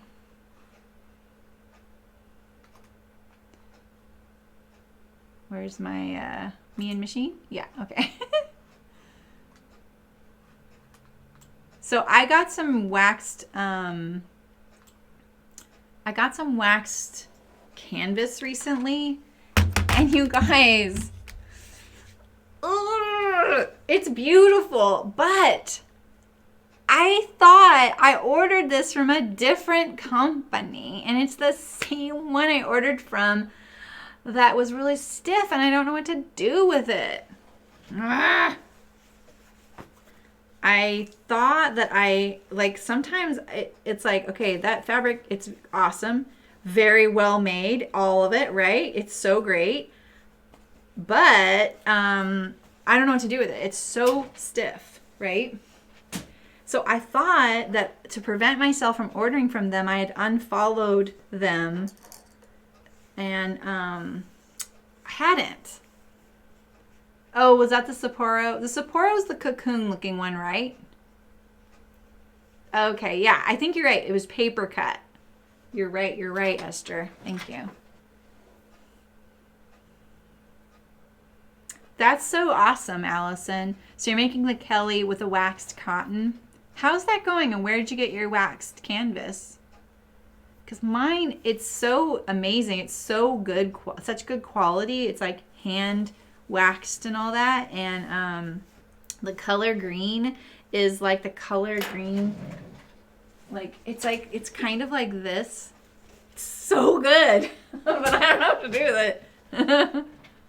Yeah, okay, yeah, I know that Sapporo. Is the Sapporo the cocoon looking one, like it's shaped like this? I'm not a fan of that silhouette. I saw that in a pattern company recently, and I was like, oh yeah, I don't like that silhouette. Oh no, it's the one that looks a little bit like the Tamarack. Someone just came out one that looks like the Tamarack, and I was like,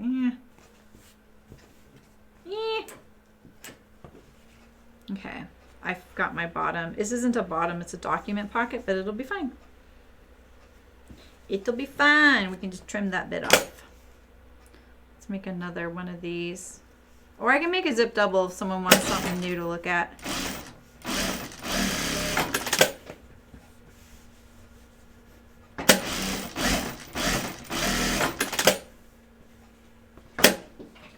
Blackbird dry waxed canvas. Oh. Sleepless in Bavaria. Okay, cool. So the Minero is the one you're talking about, has that? No, I've never even heard of this. Okay, I need to put in more because that's a professional Japanese wrestler. Okay, Minero jacket. Oh. Wait. Does it have a gathered neckline?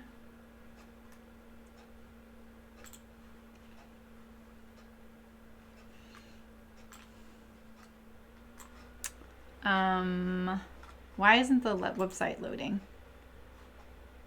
Okay, let's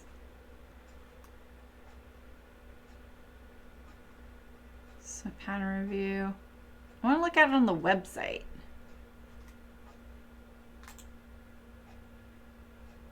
Wait a minute, have I made an Ogden cami? I have not. Would you like that? That would be really easy. Why isn't this loading? All right, let's just look at this. Ooh, yeah, that's a nope for me. I don't like the gathers to the neckline. What the heck? Something's going on with their website, I think. What a bummer.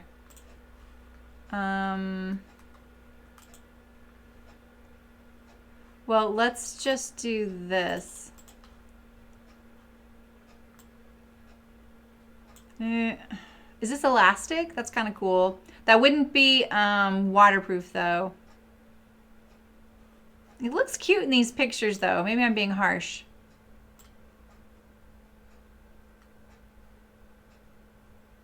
Why is it gathered? That's so interesting. It's always fresh to see not everyone is gushing about the pattern, you know, and the negative constructive feedback is just non-existent. Oh, really? Oh, what a shame. I don't know that person or anything, but I would just feel like if you put your heart and soul into your business. Someone offered to buy chicken boots and I just couldn't do it. And it was someone I actually knew had a lot of respect for what I did. Their company was big and extremely well respected. I just couldn't do it. Yeah, that neck, the neck gathers. To put it in gamer speak, that's a yikes for me, dog. That's what you're here for, right? Okay. I like that. I like the silhouette of that jacket. It's cute.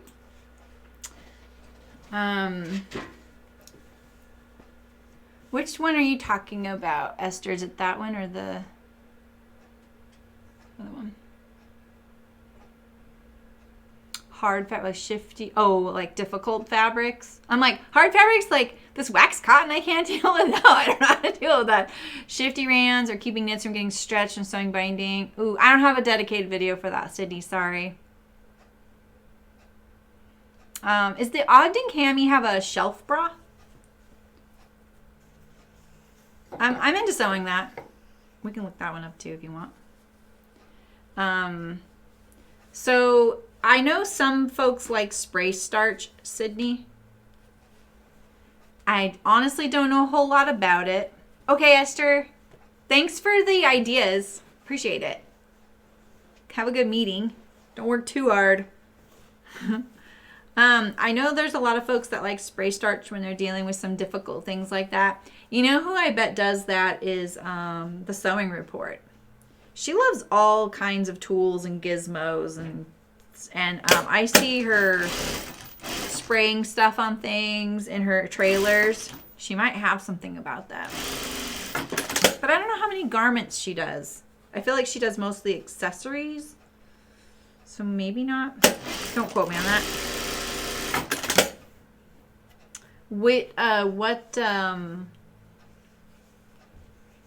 Keeping knits when stretched from sewing binding. I actually don't bind knits very often, Sydney. Mainly because I haven't had a pattern that had it. And even when I did have, it has a little line, no support. Oh, okay, Nicole. Oh, okay. Okay, cool. Yeah, I'm fine with either. I was just kind of curious. That'd be a super useful pattern to have. I'd be down for that for sure. That's such a great, what is going on here? I was going to say, these look so tiny. I don't think these are... Wait, they are. What the heck? Why is this so big? Oh my gosh. All right, we're going to go from this side then because I'm pretty sure these are okay, but I don't trust the lining. I usually am like stretching something, not having extra fabric there. I'm a stretcher. Yeah, okay, so I'm going to tell them, who's the Ogden by again? It's not by Closet Core, right? So, because I wouldn't want to ask for two by them. Because we can do, I'll ask them for the Kelly and the Ogden. The Ogden would be so helpful, especially for folks who wear a lot of hand knit sweaters. Because I think that that's a helpful garment to have under your hand knits when it's too warm to wear it. Oh, okay, Nicole. Oh, interesting. Yeah, I know what you mean. My Scout does that sometimes. I did a video recently and I was wearing the, oh, it's True Bias, okay. I was wearing the Scout I made that's in the embroidered blue fabric. And there's this, it was like this half the time in the video. Is that what you mean? It does that? Like, annoying. Very, very annoying. All right, let's put the elastic in this little pocket there. I'm gonna make it a little tighter this time. I got a little slack last time. This fabric is by Tula Pink, and we called it Molly after my dog because she looks just like this when she sleeps, like a little, and she looks a lot like a little fox. Yeah, exactly. Okay, yeah. Yeah, so the Scout doesn't have any shaping either, and I played with it a little bit this year and added a bust dart and back darts, which kind of defeats the point of that being like a quick t-shirt that you sew. But I really wanted, you know, a t-shirt out of non-stretch fabric, and so I wanted to play with that. Look at this. I must not have used the pattern for either one of those. I had to cut one, right? But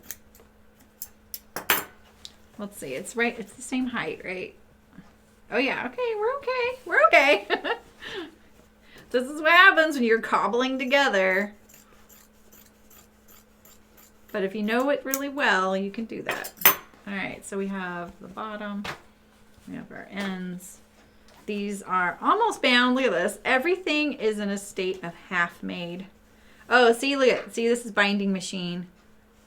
It's a little trickier to put back on when it's been the binding machine. Oh, and I have to go from this end. It's just easier just to take it off, honestly. I'll spend more time fussing with this, you know. Oh, on the Scout, Allison. Yeah, I've sewn that twice on camera, and the first time I modded the heck out of it because I had gotten this sheer fabric from Hearts. It wasn't a sponsored stream, and so I lined the lower half of it, and I also added ease to the sleeve. And then the second time I made it this year, I cut it on some directional embroidered fabric, and I draped it on my dress form. It actually fits me really good, but yeah, I do have I have this little thing going like this, so I need to work on that. You know, my dress form, she doesn't move much. It's hard to fit things sometimes because she's not like moving. All right, I wonder how long ago I bound that. Okay, so let's see here. The straps are already on. This was probably made, let's look it over actually. I have to be careful, like some of the things I have over there are, is this the one? I think I'm gonna put, let's see, this might actually fit on one of these better. That one. I'm gonna do it on this one. Okay. I have to watch it because some of the things I have over there, like from the sample sale, they're like almost done, and I'm like, why isn't this done? And then I'll notice what's wrong with it, so I have to be careful. We would get things back from our factory because they would do some of our easier stuff, and for a couple of years we did that, and they would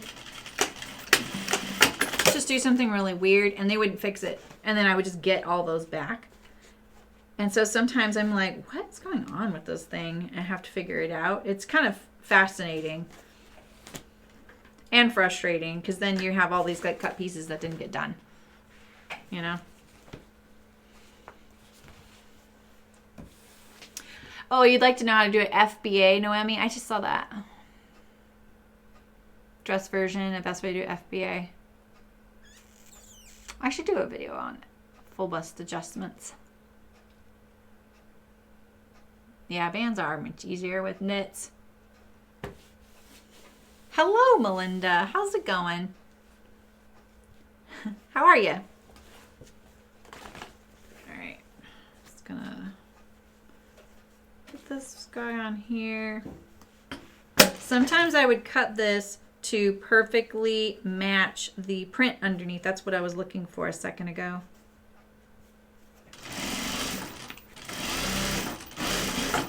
Or I would just do it so that it would be prominent like this. I can tell that this was probably meant to cover up this. But it looks a little cleaner. Ooh. The vinyl's making it skip. Let's see here. Let's do the divider. The way I line this up is I look at how far away my stitching is for this side of the divider. And, you know, it's about 3/4 of an inch away from the strap. So then I'll place this. I line it up here and here. And you can tell this is a little bit crooked. So it's better to sew this in a straight line and just leave that crooked. It gives the appearance of it still being straight. And then you don't end up creating wonkiness with your bag. Kathleen's still here. Nice. All right, so let's put the bottom on.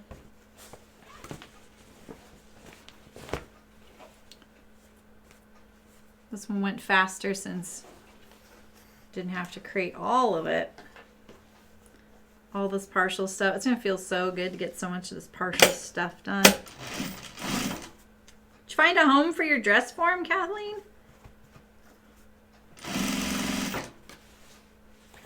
I don't want that corner to get caught in there.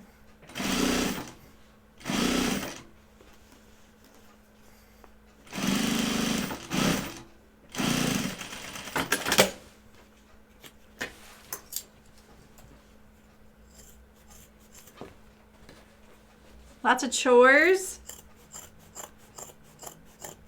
Ooh, Melinda, what pants are you making? That's very exciting. You've made some really cute skirts and now you're kind of branching out, huh? Ooh, very exciting. Pants are easy to sew, a little trickier to fit. Not easier to sew, they're easy to sew, but just a little tricky to fit. I bet you'll find someone, Kathleen.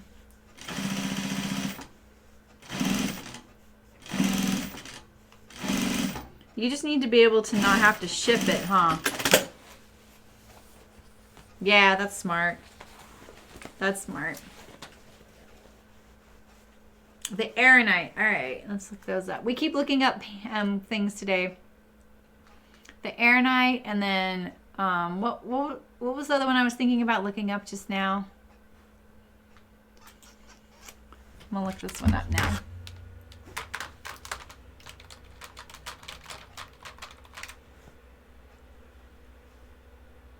Oh yeah. Yeah, okay.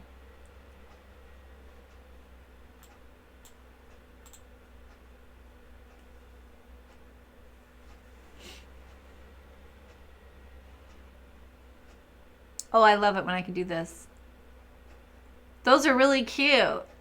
Are they pegged? What's going on here? Oh, they are pegged.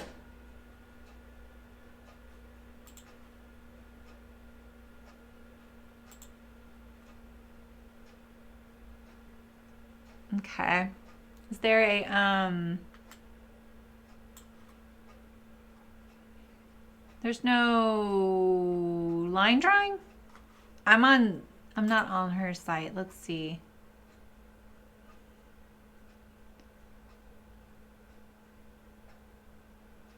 Yeah. Do you have a lot to do, Terry? Here we go. Let's look here.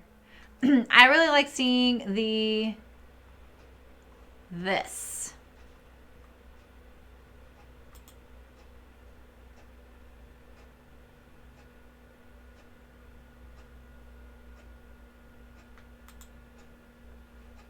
But are they woven fabric?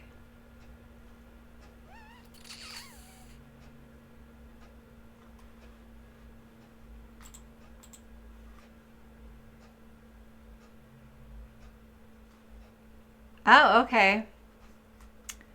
Maybe I can ask them for those too. So, Melinda Hearts was asking, hey, is your stream interested in anything? You have about 10. Terry.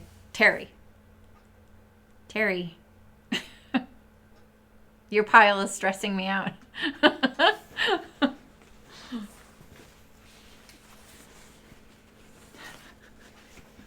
Okay, so now we have Ogden Cami, Aeronite Pants, and Kelly Anorak have been mentioned. That's an outfit.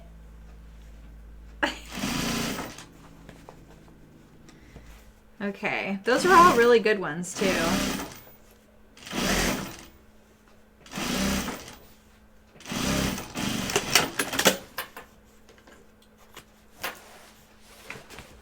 I like that they're out of woven, but then they have the knit cuff. Look how thready this is. It's been kicking around my office for a little bit. They're really shallow, Melin.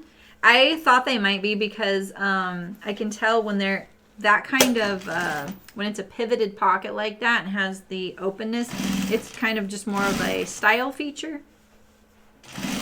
But you know what we could do? We could have fun with putting a functional pocket behind it that's hidden against the pant. So then you could have something in your pocket, but it would be secure. It's kind of like a patch pocket underneath. You like having a bit of pocket, yeah. Yeah, what it is because it's like this pocket right here.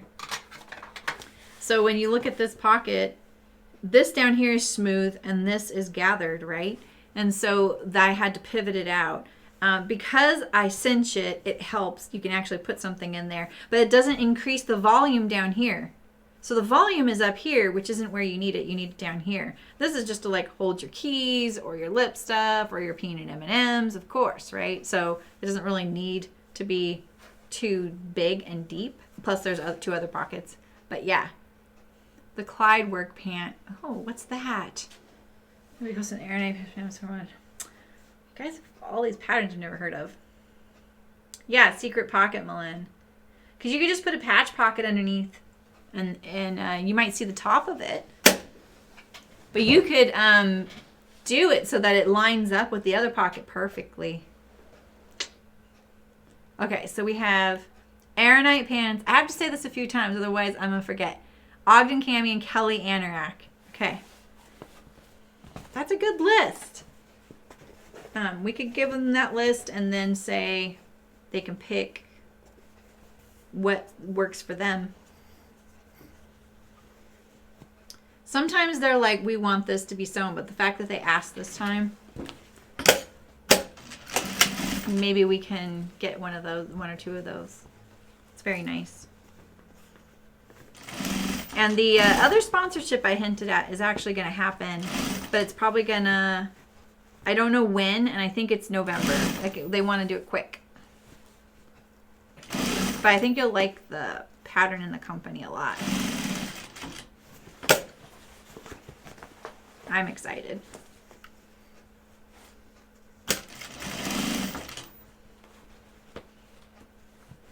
Oh yeah, I know. I actually think the Ogden Cami, the first time I saw it, I was like, this is how I'm checking right now to see, is it going to fit without any of that hoo-ha I had to do last time. I looked at that and I was like, what's the fuss about this? And now I'm starting to be a little smarter and be like, that's actually a really useful thing. If I had that, I would wear it. I have some camis. I don't wear them because I don't like them. I wear them out of desperation. Oh, the Georgia. Okay. Oh, that's cool. That's pretty neat. The Georgia dress. Okay, wait. I need to write this down. They let you download the patterns. Interesting. Like they're for sale though, right?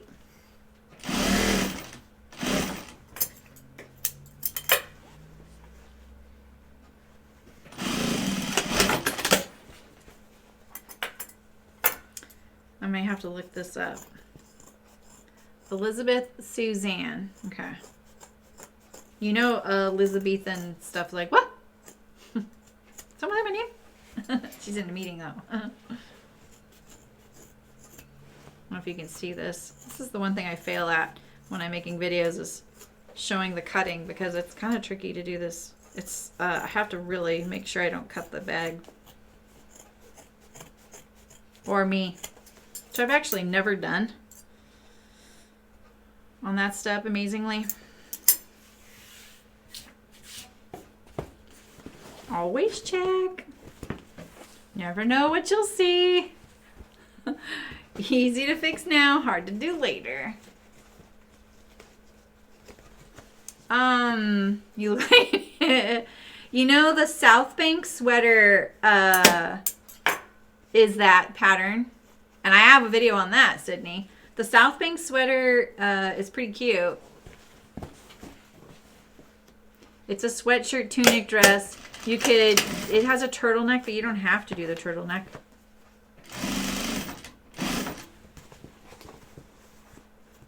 I think that is Nina Lee London is her pattern company name. I got that in my needle sharp box, and I actually thought it was really good.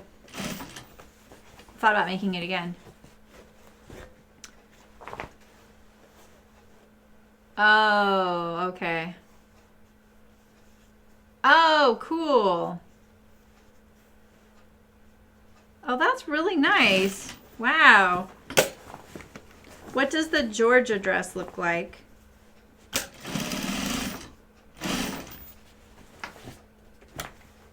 Do I follow you on Instagram? Have you posted it? I try and find all you guys, but I don't sometimes recognize your Instagram name compared to your YouTube name. Like who throws me off every time? Oh, Eliza's. Eliza's is pretty cute. I'm always like, who is this again?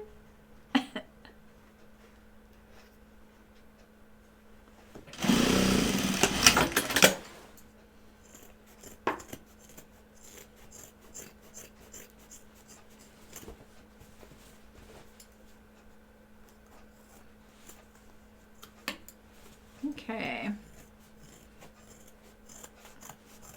feel like there was something I was going to mention to you guys. Oh, we had, yeah, the South Bank's really cute. Really easy to sew. I have a dedicated video for that. It's one of the only garment dedicated videos I have. You can see baby Sarah me, because it's like 2 years ago. We had 22 turkeys come to our house day before yesterday. Michael was checking the mail. He was going down with the dogs, and they were almost to the street on our driveway. Our driveway's really long. And he saw all these turkeys, and they were already turning around going the other direction away from them. And he got to the street, and he was like, where'd they go? And so they turned onto the street, got the mail, and then came up the other driveway. We have 2 driveways. And they were on our other driveway going up towards the house. So he got the dogs in the house without them knowing. Molly could smell them. I don't know how he got them into the house without them seeing the turkeys, because they were right there. And they hung out at the house for a couple hours, I think, preening and eating and pooping and just hanging out on the lawn and roosting on our wood pile. Dogs had no idea, and they were just right next to the house. It was so awesome. I love turkeys. That's pretty cool, Nicole. That's so generous of them. Wow. I would have loved to hear them. They sit there going, nerf, nerf, nerf, nerf, nerf, you know, like when I had turkeys. It's like such a, like a little comforting sound.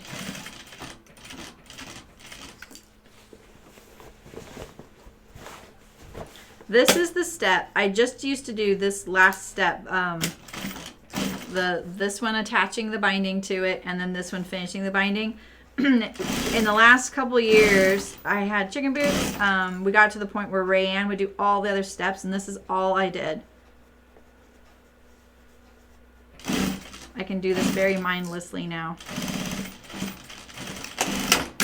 She'd have like 50 of them prepped for me, and I would just groan. I'd get so sore. Yeah, they can be aggressive. I have a funny video of Cricket getting poked by one of them. Like, oh, really, Terry? Yeah. I see them on my drive too occasionally. Have you guys ever read Michael Pollan's book, Omnivore's Dilemma? It's a really good book on where you're, like, he starts off, it's like 5 chapters, I think, 4 or 5 chapters, or sections. The first chapter is, okay, if you ate McDonald's, where did that meal come from? And he visits the families who raised the food. The whole thing about it, he's very strongly opinionated, I think, personally, but the way he presents it is like, this is where this meal comes from. And then he kind of ups it a little bit as far as, like, then he takes it to the extreme of, what if you were to hunt and forage for your meal? You know, a lot of us don't do both of these things, right? A lot of us don't eat only fast food. We do it occasionally. And we don't only hunt or forage, right? There are some folks that hunt all their meat, right? But they don't forage for the rest. So he kind of takes it from one extreme to the other. He's a Californian. He lives in California. And so I really loved the last chapter, as kind of ridiculous as it was, because he had to hunt a turkey or it was a boar, wild pig, because we have wild pigs too. I've never seen wild pigs here. And mushrooms and things like that. It was so great. I always think of it when I see wild turkeys, that book. That book is so good, right, Sydney? Well, turkeys can be really aggressive. It's a boxy shirt dress similar to the bow top. Oh, interesting. There is always that one extra rude turkey, right, Allison?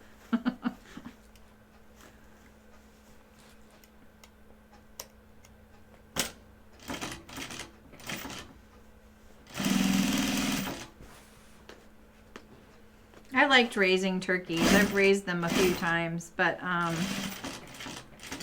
when I last did it, they were heritage breeds, and they free-ranged our property. Oh, they were such a pain in the butt. They would just roost on our neighbors' houses. And, they're like, you can clip their wings, but they very quickly get too heavy to do that. Wings grow back, so once you clip a wing, it grows back, so it's not forever. You have to keep clipping it, and it's a lot of work when the turkey becomes as big as you. Okay, now we have a molly bag. All right, so now I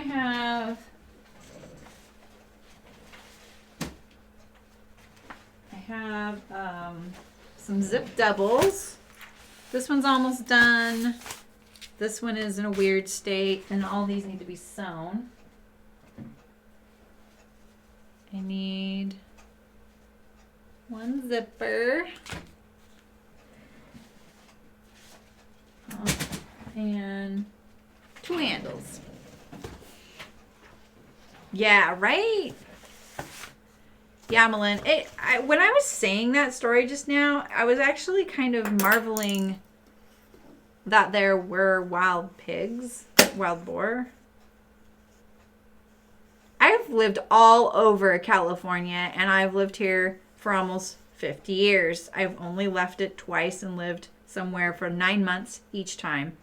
Not even 9 months the second time. No, 9 months twice, and then 6 months. Bye, Sydney. And I'm feeling like, is that true? We really do have pigs? Like, I'm doubting it right now. Okay, so this is about a 14 inch, I think, right? Anyone have this pattern? Do they know? I think that's it. I think it's 14. All these little handles are really similar. They're either 12, 13, or 14, so I always get them kind of confused. Which one's which? All right, so we're going to bind the handle. When the bag is kind of out of order like this, it's kind of hard to get it on track, you know? I'm going to get it. All right, see you, Sydney. All of a sudden, I thought you said see you Sunday. And I was like, wait, are you guys leaving? But you were just saying see you to Sydney. Got it. Remember that time I was sewing the the Sunday V-neck by Friday Pattern Company? And I was sewing it on a Saturday, and we were all really confused. Fetal hog problem. Dare I ask what that is? It's a podcast called Reply All.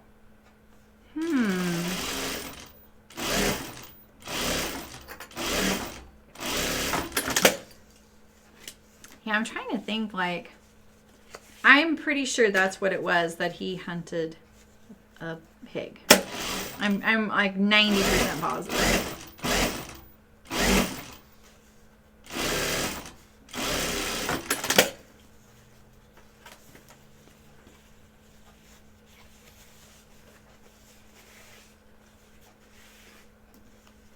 They're real pets, yeah. Oh, feral.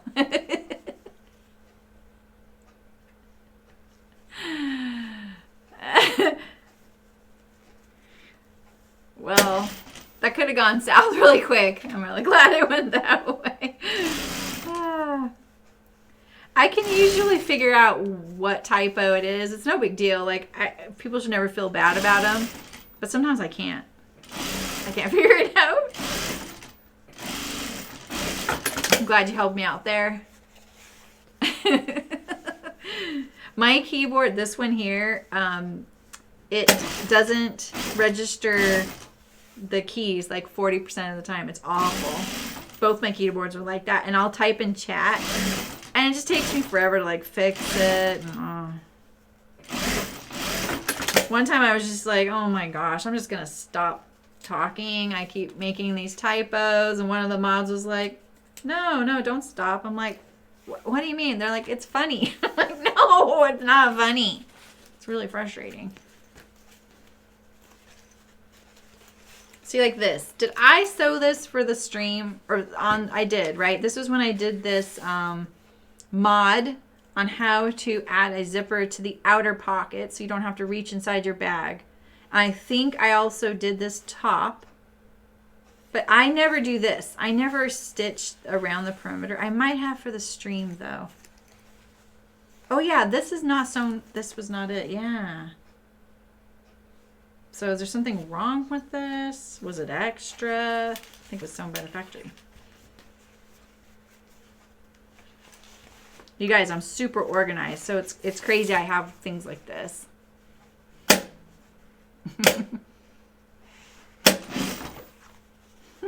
So funny. Right.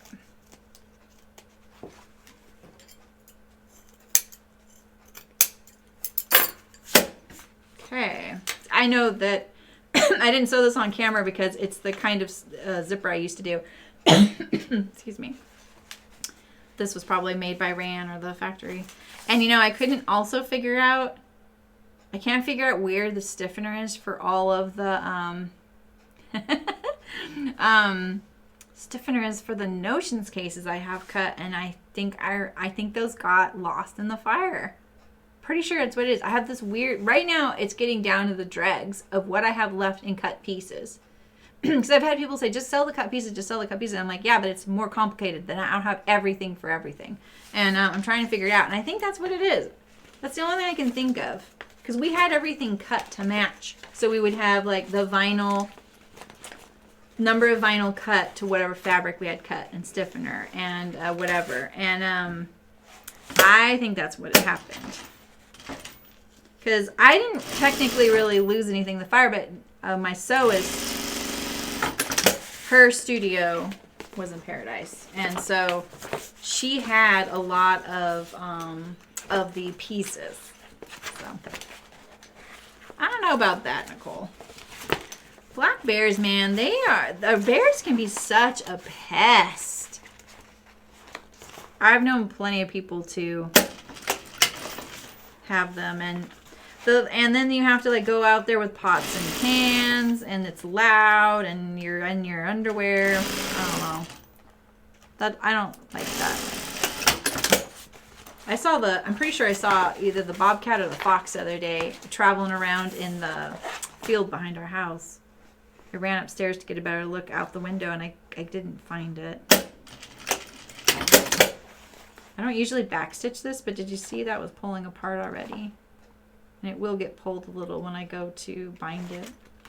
So might as well backstitch it. Or at least stitch it a little bit, and I can enclose this in the, hopefully I can enclose these in the binding. One of these doesn't. Yeah, no, they both do. They both do.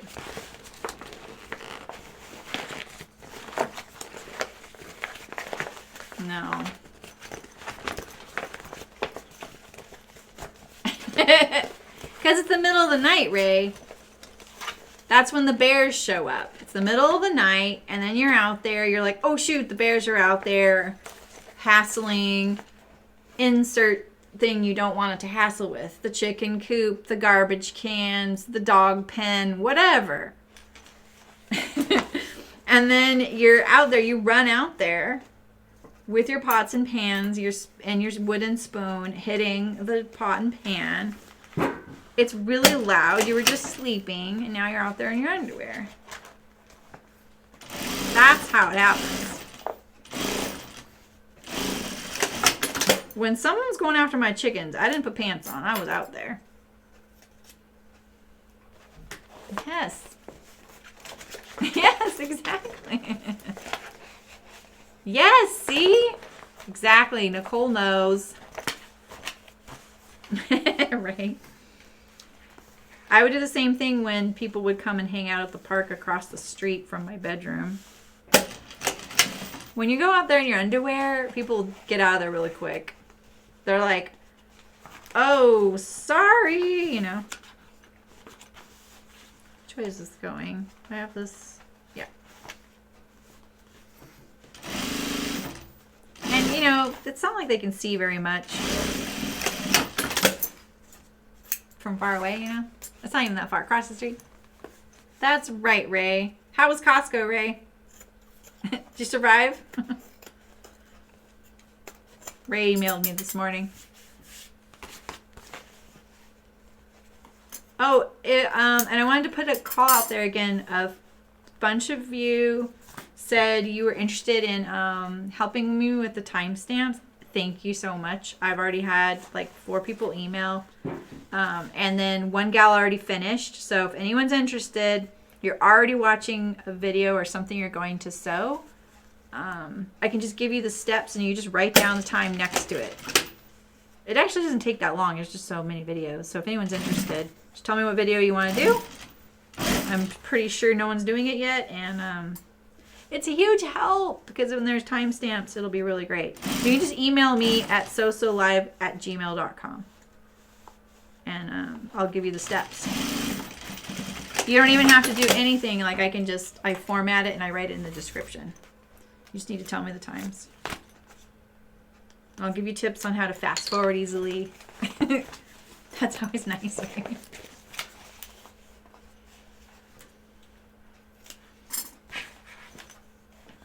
Okay. What time is it? Already 1:16. See how much work these are? But I like the ideas you guys have come up with for some items from Heart. I don't know if you're still here, Terry, but if you're going to do the raincoat, are you going to look for a pattern too? I'm kind of... Do I alter something like the... Do I alter something like the Kelly Anorak? I don't want to get too nerdy on it. I feel like you guys might be like, boring. right. Aw. The tiny, what are these? They are, shoot, someone knew the name of these. Her signature is on them right there. It looks like Karen. Anyone remember? They're okay, Nicole. So I needed new scissors, and so I looked up getting scissors and kind of saw these were really popular. So here's my unbiased review. They're very, very light. The handles are flexible. You guys probably don't see this. This is good and bad, I will say. And they're so light they do fall on the ground, but they don't get hurt because they're like bounce, you know, they're really lightweight. You don't want to drop your scissors, obviously, because you don't want to hurt the point. The edges are serrated, like micro serrated. These things are the sharpest scissors I have ever used in my life. And it's taken me a little bit to get used to them. And now I look for them. I really have grown to love these things. And they come in different sizes. There's a little bit longer one that I think I'd like to get. There's like 3 sizes, I think, maybe 4. I have 2 pairs. I got one for my home machine and one here. So I really like it. The one at home, I cut a pin with. When you see how much these are, you're going to be like, wow, I can't believe she did that. Hi, Sherry. Nice to see you. So, but like I said, so these tips are extremely short, very small. This would be much more ideal for someone who hand sews because they're only using it as thread snips. I probably should have gotten the slightly bigger one because I'm cutting things like this all the time and corners.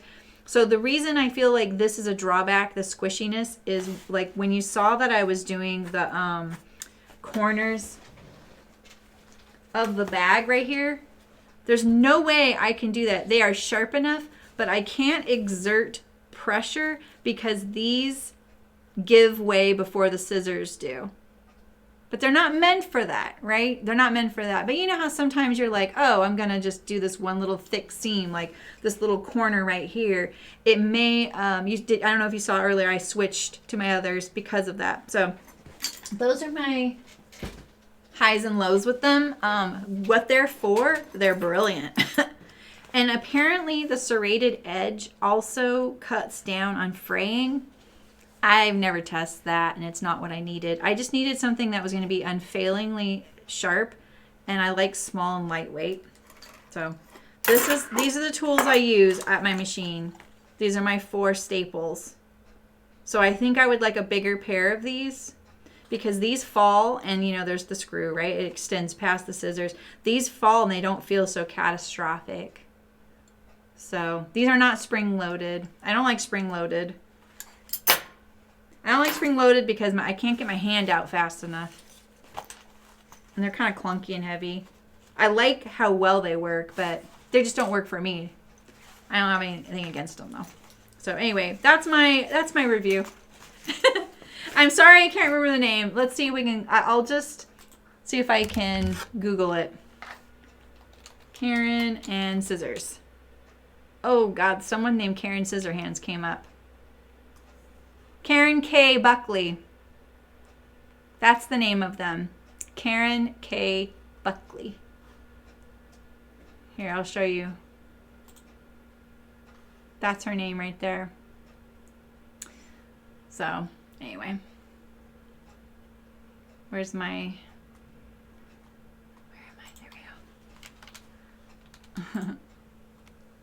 You're welcome. Yeah, so I just bought 2 pairs at once. And they've been great. It took me a while to get used to them, and now I love them.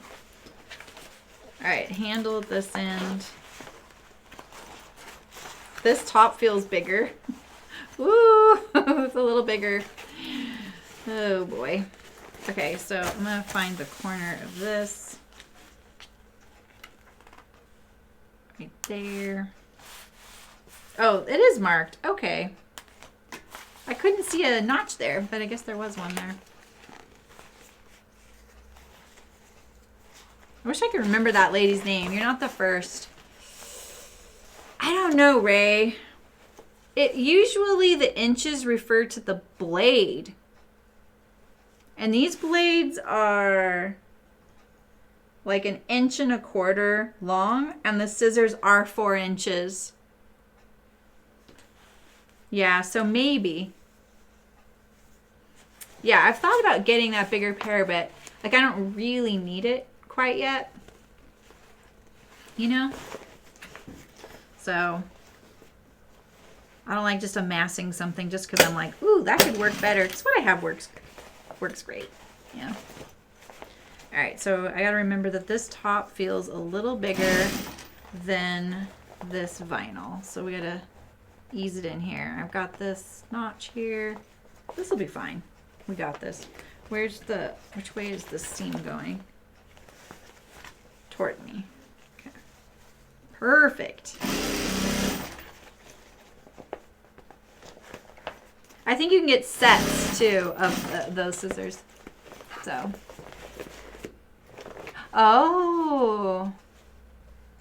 Oh, Night in the Woods. Chocolate just arrived. Night in the Woods. I need to write that down. I forgot that last time. I don't have... Where's my little...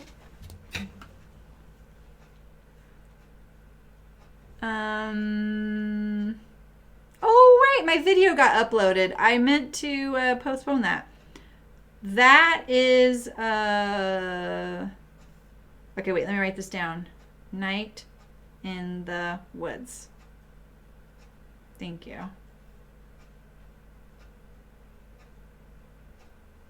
I need a new game. I'm stuck on 2 games right now. The linen fabric. Oh, the poppies. I can tell you the name of that fabric. I got that at Stone Mountain and Daughter. I doubt they have it. She does have chocolate for everybody. Ray is super generous, I'm sure. Oh, that was a zipper. Something just fell on the ground and I thought it was alive. I feel like that poppy print, Sherry, is Hoka.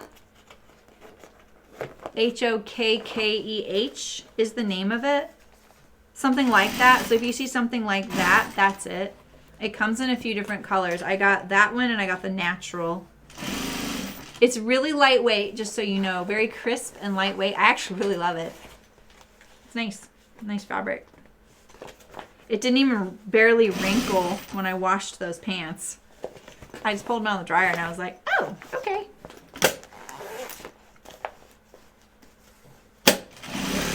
This is different because of the zipper pocket. This is fitting perfectly. Why did I think they would be big?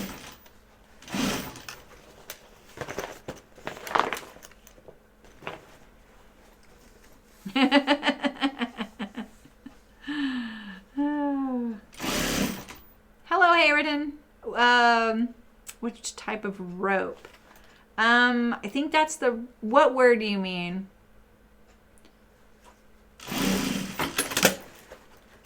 I just need a little clarification. I'll help you out. All right, let's trim this edge a little bit. We sewed these and we did not trim this edge. We were more precise back in the day.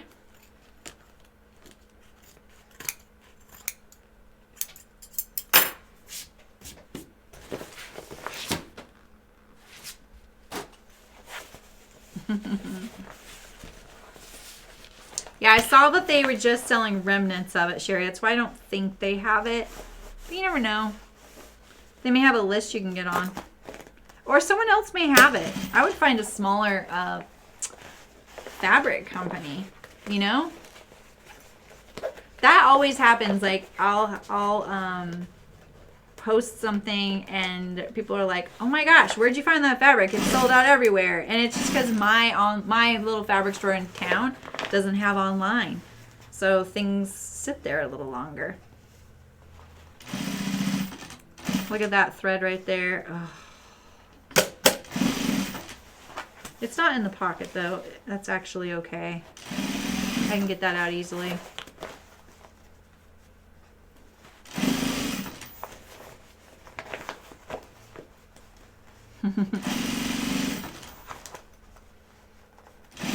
I am happy to say that it has been 2 days since I've had a piece of licorice. Terry, did you see my question about hear my question about raincoat pattern? Are you looking for a raincoat pattern since you're interested in doing it? I'm kind of curious.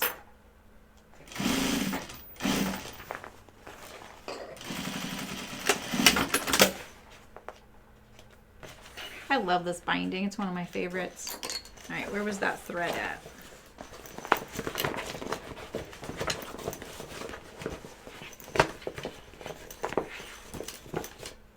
You can tell it's not hotter here because the vinyl is so crispy now. This fabric is very clingy with threads. It's like once you start using it, it stops being that way. It's almost like it has to break in. There they are. There we go. All right, there's one more.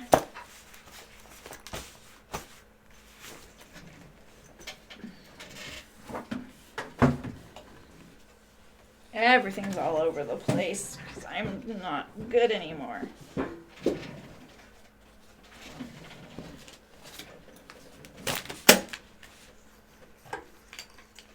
Oh yeah, are you talking about the bias binding? What size? This is a 1 3/8 inch. I'm trying to remember what that is in millimeters for the width. We'll look it up. We need Malin here. Malin does all my conversions.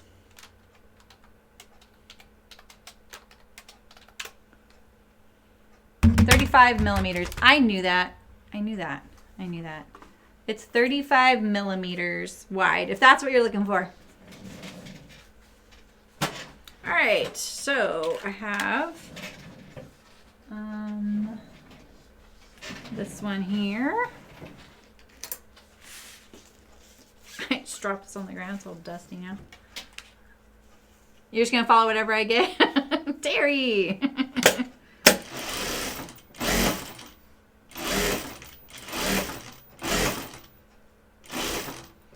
I want something simple, but I want it to be really functional.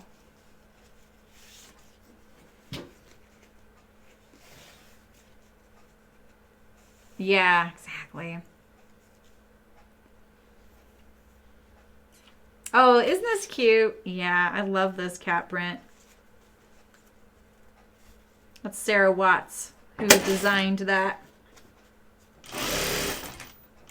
I made a lot of things in this. It was the lining to that really huge cat print that you've seen. Hello, Nikki. Oh. You and she are pretty much competing for time on the sewing machine. Oh, talking about cotton or polyester yarn or thread. The thread I'm using in the machine is Tex 40 weight or Tex 27 weight, which is lighter weight. But that is up to whatever you're sewing. So it just depends. I would get whatever's recommended for your machine if you're using an industrial. I use a 40 weight. I like that weight a lot because it's a little slightly heavier. So in garment making, it can be a little heavy. You can't see that on camera, but there's times where I feel like I should be using a lighter weight, like the 27. 27 weight is usually what you find at the fabric store. Now there's so many thread options. I hope you're asking about thread weight. And it is, I think it's spun poly. Yeah, so I don't think you can read this, but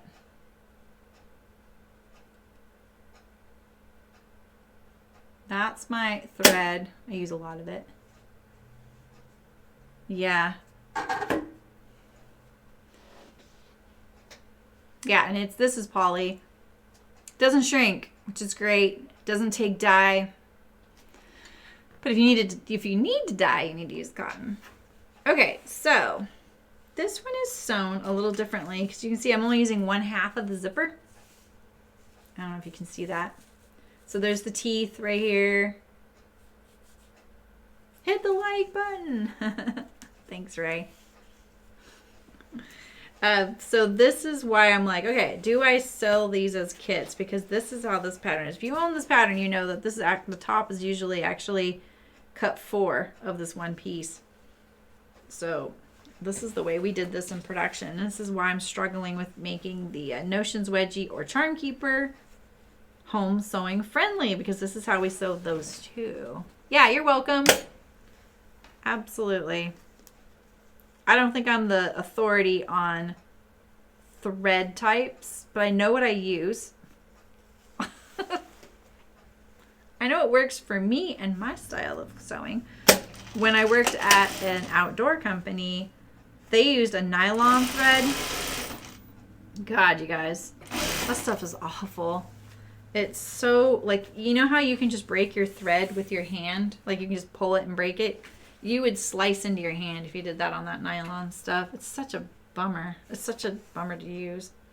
But it's essential so it doesn't break down in water. We did water sportswear.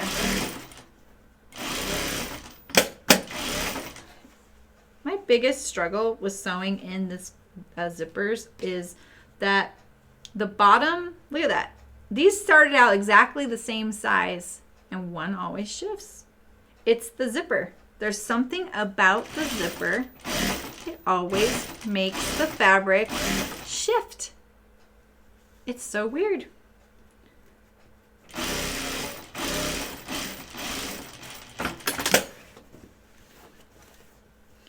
All right, this is the lining.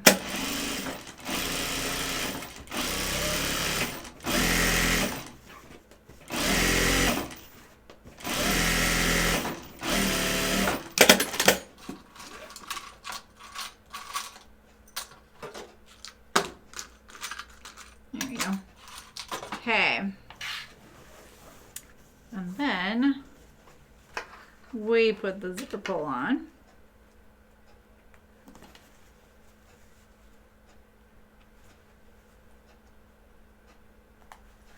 Like that. Then I'll sew this. I remember how to sew this way. I can never remember sew it the other way.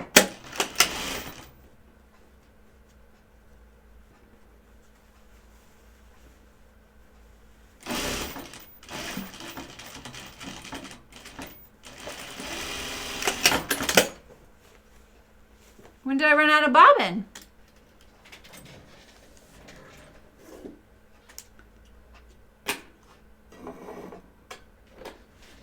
I know when I ran out of bobbin. Why didn't you guys tell me?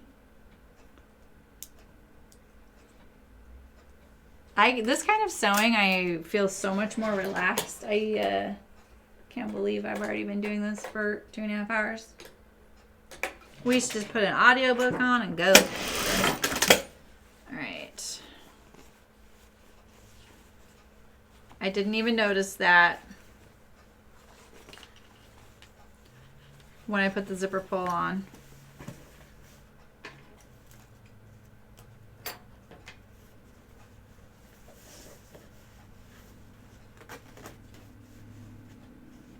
There we go.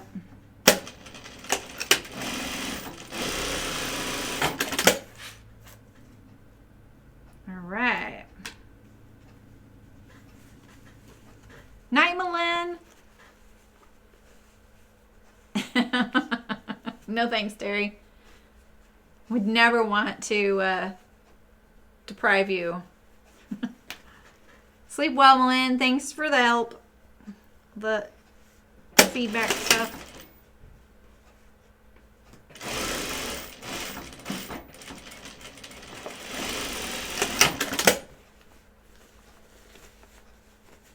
All right.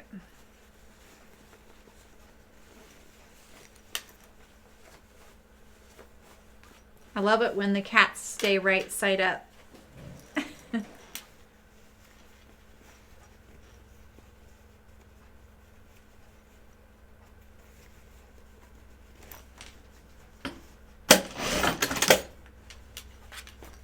Alright, here we go. I don't think there's any notches on this. If there are, I can't see them. So we'll just notch the center and keep it the same distance away. I don't know why I picked this weird gold binding. Seems kind of bold, doesn't it?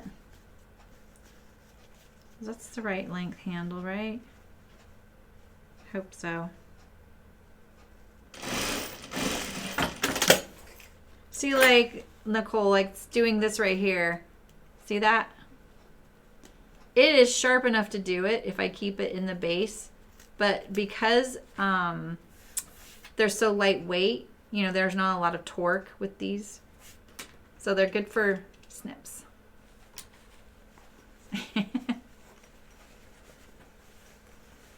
You've been shopping for some kids? You only want a 5-pack?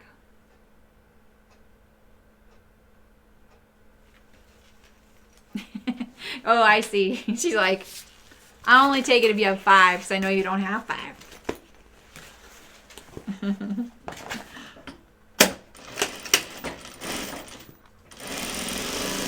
Oops.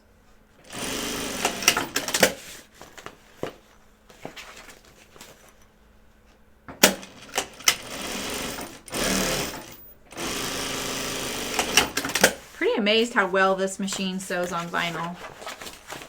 Because my old one didn't sew as well. I had to use a Teflon foot. Careful what you wish for, Ray. You're getting yourself into trouble.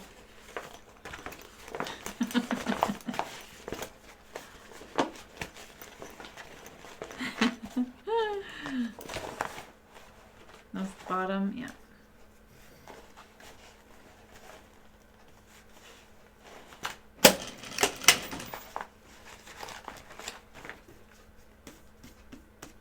Get those threads out of there.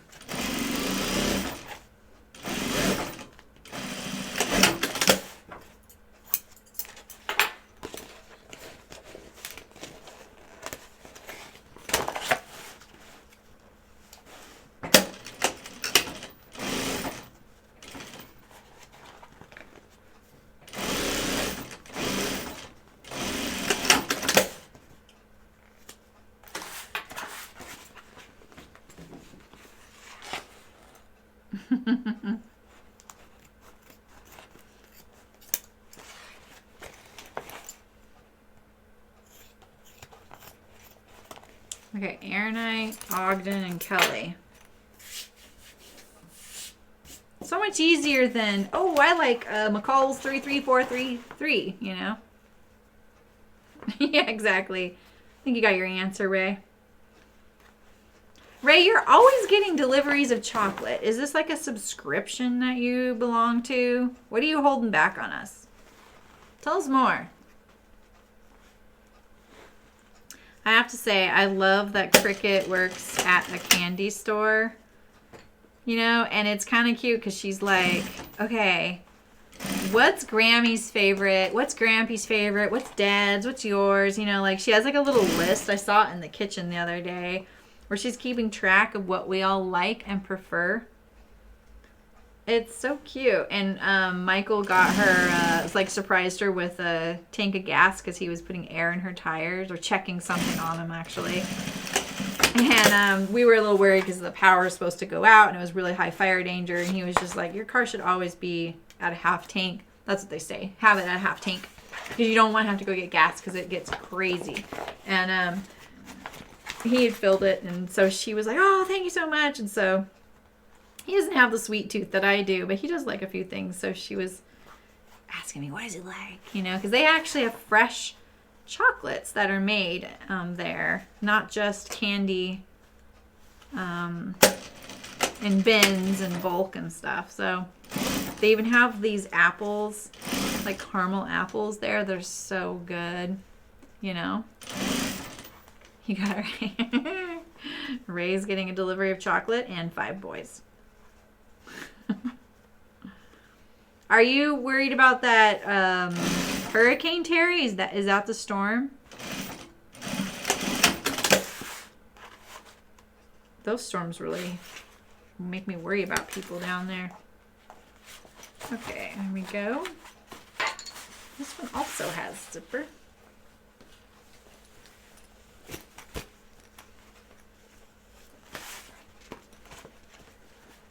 Okay, I'm gonna make sure that this is the one hazard with this bag when we would make them is that it would do when we get the top on, it would do this. Coinky dink. All 2 times. Oh, okay. Sure.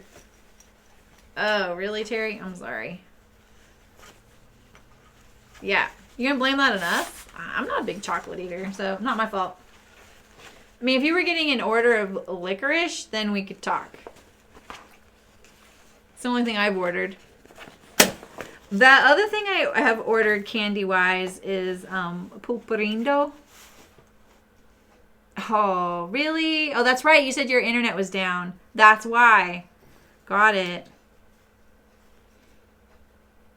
It's this Mexican candy, and it's traditionally a tamarind, like, I want to say paste, but it's like dried tamarind. And they make it a tiny bit spicy. Oh my gosh, I can't talk about this. I'll want it really bad. But they also have other flavors. I blame Brooke. Brooke got me hooked on these things when we were at a retreat together. She brought a little box. I ate so many of them. I finally was like, dude, I have to stay away. I'm eating all of these. I love them. And then I went and ordered them. Ooh, this is not going to fit. We're going to get this to fit, though. It's going to happen. They have a watermelon one, mango.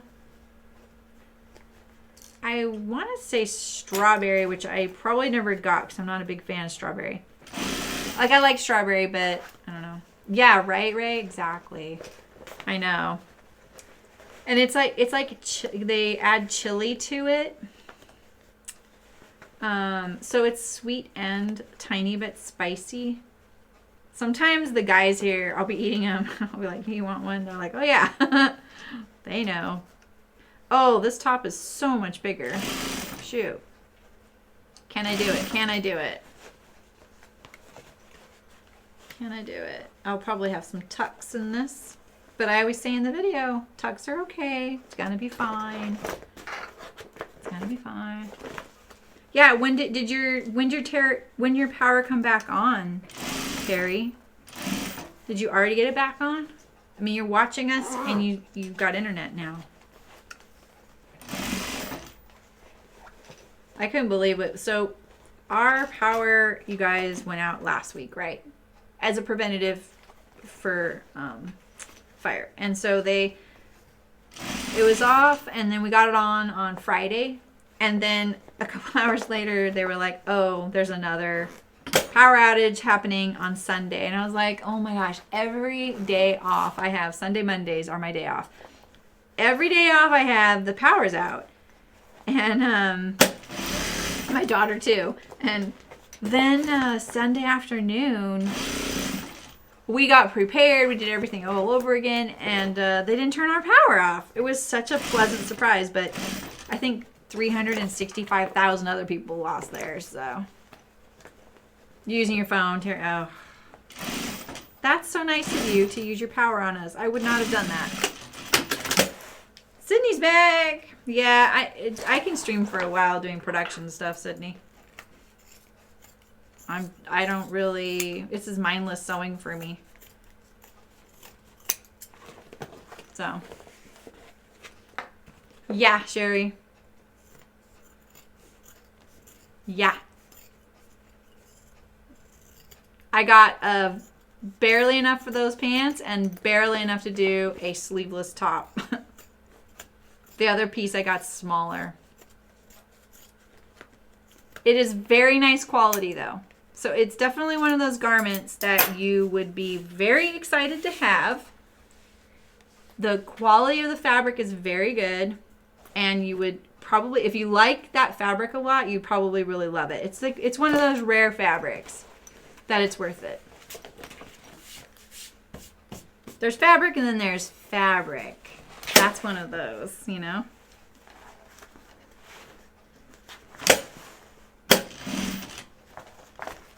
Where did you find it? Did you find all the colors? Mine was listed as being like navy blue, but it's more like a charcoal. And it didn't look navy blue, so I wasn't worried about that. I was very happy with how it looked.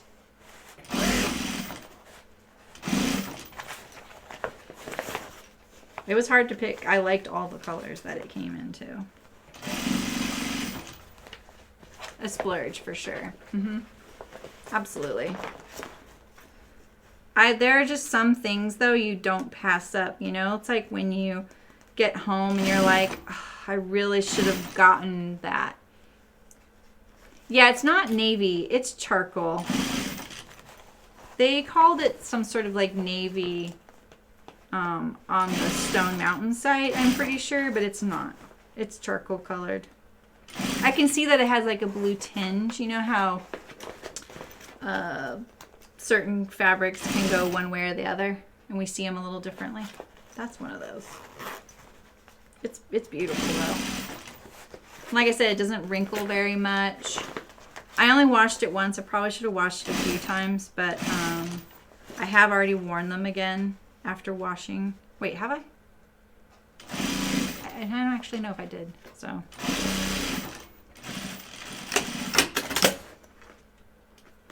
Yeah, so I have a new video. I forgot that I timed it. I didn't think I'd be streaming, so I timed it for 11 a.m. And that's available, and it's how to sew side seam pockets using French seams. And that's uploaded on video on YouTube right now. That's what it is, right, Sherry?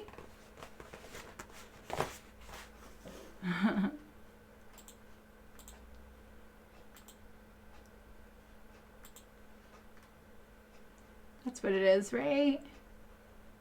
Yeah. French seam pockets. Yeah, that's it. That's it. Isn't he?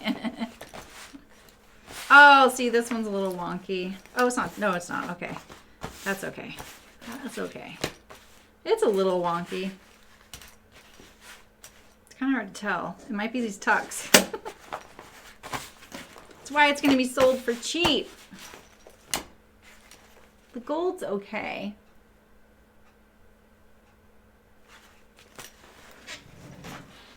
All right, now what? Let's see. I have...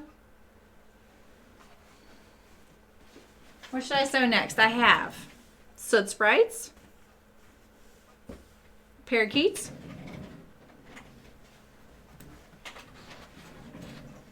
Shebas and bikes. Okay, Melinda. Thanks for popping in, using us as your break. Oh, good, Sherry. Yeah. Yeah, that was a satisfying video to make. I used that same pair of pants for the elastic waistband video. Okay. I I need, let's see. So this morning, like Cricket was in bed still, and Michael wasn't there, and the dogs weren't on top of me for once, like near me, and it was so peaceful. I just wanted to stay there. I was like, oh, it feels so nice here. And it just made me think, oh, I could just do some chores, whatever I wanted. And then I was like, oh, I'm streaming today. Yay! I went to work. Let's see here. I'm going to do the same binding for these two. So maybe I'll do these two so I get two done at once.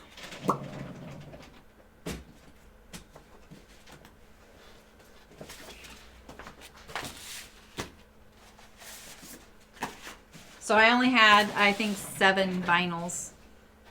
The bikes, yeah, aren't they cute?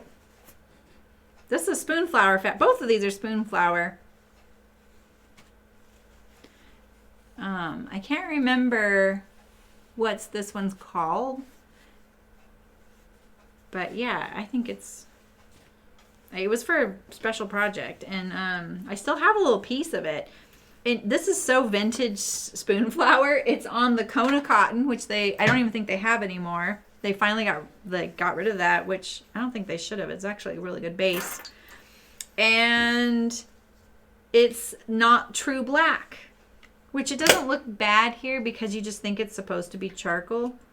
But back then, their fabrics, if they were black, didn't print black. Now they do. If you know, you know.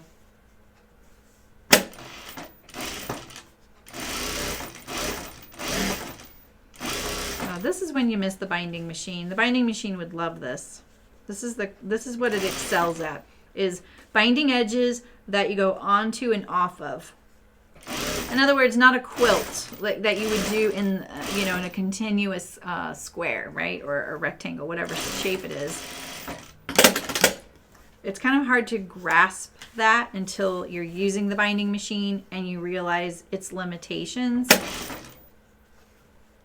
You can get around that, but it just takes a couple extra steps. And then it may not be worth it. You just got to weigh the pros and cons. I'm chain piecing binding. That's what quilters call this, right? Chaining.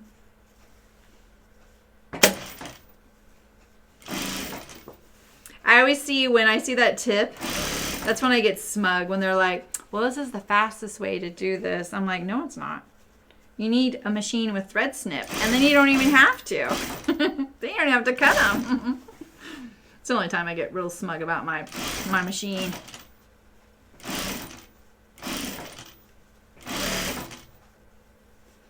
So Rand or me would, we would bind all the curves, and then we would do this. We would just chain them together through the binding machine in one step. It was so nice. I still have it, but I don't want to set it up. You know? Oh, I forgot I have the viewer count thing on today. But we can't even see it. Look at it. Oh, yeah. We need like a darker spot, huh? I just remembered I wanted to check that and see if it worked. That's so interesting how it knows. You know? So interesting. I'm not sure about these binding choices. Oops, I can keep going. On this one here, this binding is supposed to be bike tread. It's from another bikes print that did before, and I have to be honest, I was trying to find something I didn't have to change thread color for. I didn't want to have to switch back and forth. And I can get away with white thread on this, but it's not, it could be better, I think. You know? I think that I almost wanted to do that candy one. This one.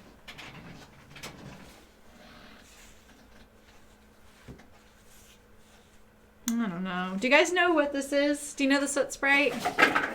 From the Hayao Miyazaki movies? These little Soot Sprites, they eat these little pieces of candy. They can hold really heavy, heavy things.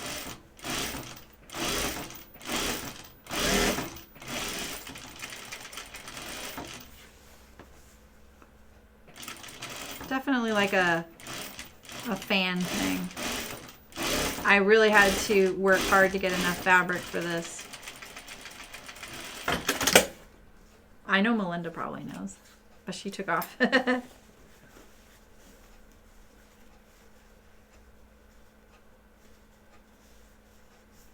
right.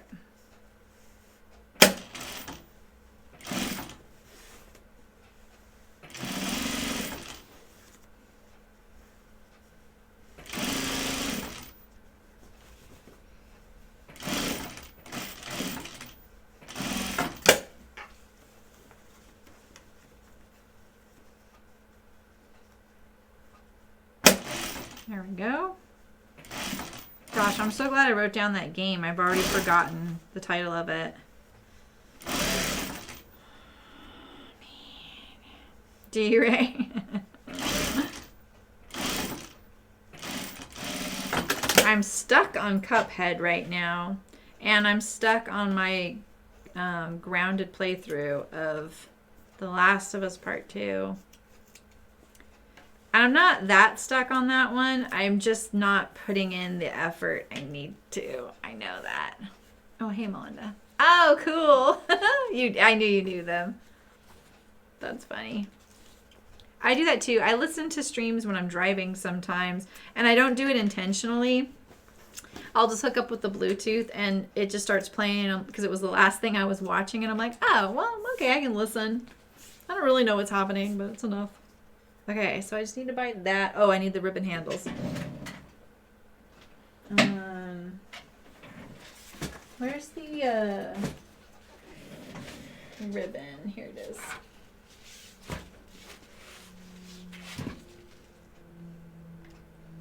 Nine. Okay, so let's see. I have 4 more to sew. See, I wish I could cut this in one fell swoop. These are just too small. That's how small they are. You know? I'm not really complaining. I'm just trying to give that perspective just in case that's what you want in a pair of scissors. Yeah, these little guys here. Yeah, if you ever want some really, like, interesting movies to watch, I can turn you on to these. I'm not an expert on anime, but I have watched almost all those guys' movies. They're so good. There's just so many really amazing messages in them. No way, Ray. That's hilarious. That's so funny that they are. Do they already stream? I wonder if they're doing it to get a like a rock the vote type of thing. Yes, Sherry, exactly. This size is more suited for embroidery. That's exactly what I led with. I agree. But when you're ordering them online, you've never seen them in person. I didn't really get how small they were. I do really like how small they were. And I think the next size up I felt was too close to this. And I'm like, oh, I already have this. You know? But I think it would have been kind of nice. I almost bound both those others. So I'm going to move them out of the way so I don't accidentally do that. So, but I think I would have liked a little bit bigger. It just would have meant 2 pairs of scissors roughly the same size. Because I don't think that they would still be heavy duty enough to do the things they do with those.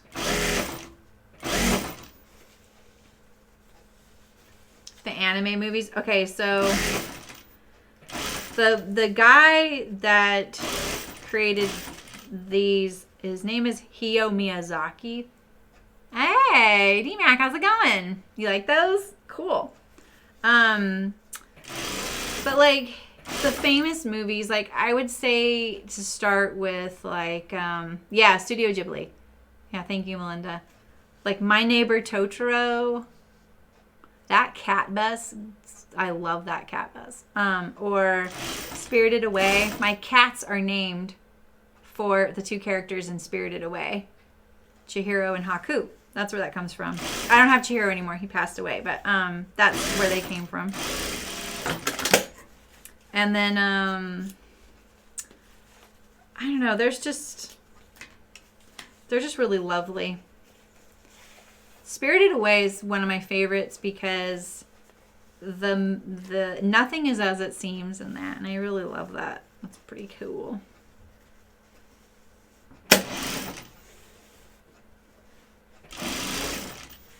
Oh, DMAC. I was there's a new mode in Rogue Company. Did you see that? It's perfect for you. It's perfect for you because you play that sniper character. It's terrible for me. I'm just dying in that mode. I'm one of those people running around with a melee. X is loving it.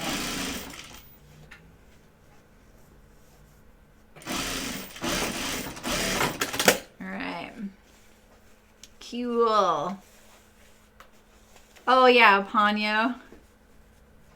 Yeah, some of the others do seem like they're scary.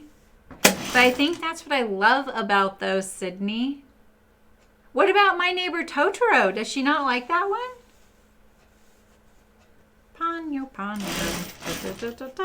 I remember that. That's a more recent one. I think Hayao Miyazaki had passed away by then. Like Castle in the Sky, or Nausicaa Valley of the Wind, or Whisper of the Heart, or The Cat Returns. Would your daughter like that? The little girl becomes a cat. You haven't seen it, DMAC? Sniper only mode.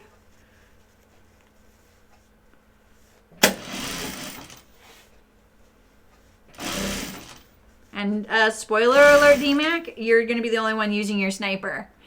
Just to give you a sense of what that mode is like. It's just a bunch of people running around with their melee and pistols.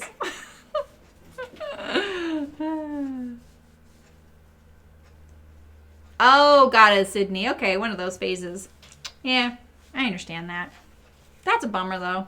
But you know what? Movies are always there. They're always going to be there. And hey, Ponyo's cute.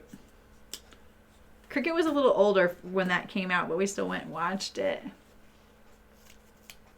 Of course, we were waiting for Violet. I play games with Violet. He's all fancy now. He plays on a PC, though. Okay. I'm not sure about my binding choices. I have to sew these. I have to sew these the way the pattern makes me. No, who would design it like that? I didn't have enough fabric to do it the other way. Oh, but it doesn't matter. I'll just put a seam in and it'll be fine. I'll do that.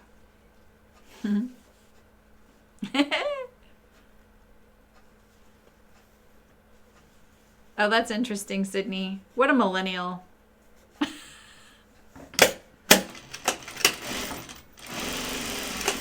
I just told my friend I game with about this limited series on Netflix that, oh, snap. Okay, well, I'm not finishing this one right now. And I'll tell you guys, it's called The Queen's, yeah, Violet. It's called The Queen's Gambit on Netflix. I ended up binge watching it. I was like, oh, none of my friends are playing. I'm going to go back and watch TV. I was so excited. It's so good. She hasn't seen most of it. That's okay.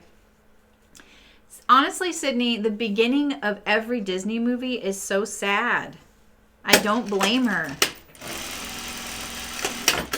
Gosh, Cricket watched Nemo like 150 million times, but she only watched the first 5 minutes of that movie one time.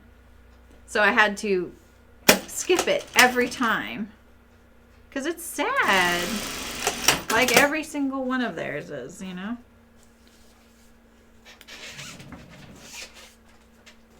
Alright, I just seam it together.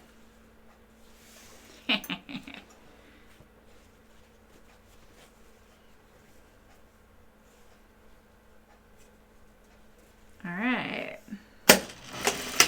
I need, kind of bummed. I looked everywhere for a fabric for that Soot Sprite one. I'm going to have to look for another suitable lining that doesn't compete with it or show through, because it's pretty thin.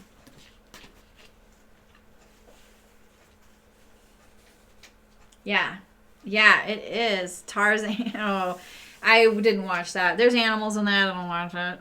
I have a weird quirk about animals in movies. I admit that it's a weird quirk. It's a little extreme. I just can't handle it. I literally just can't handle animals in movies.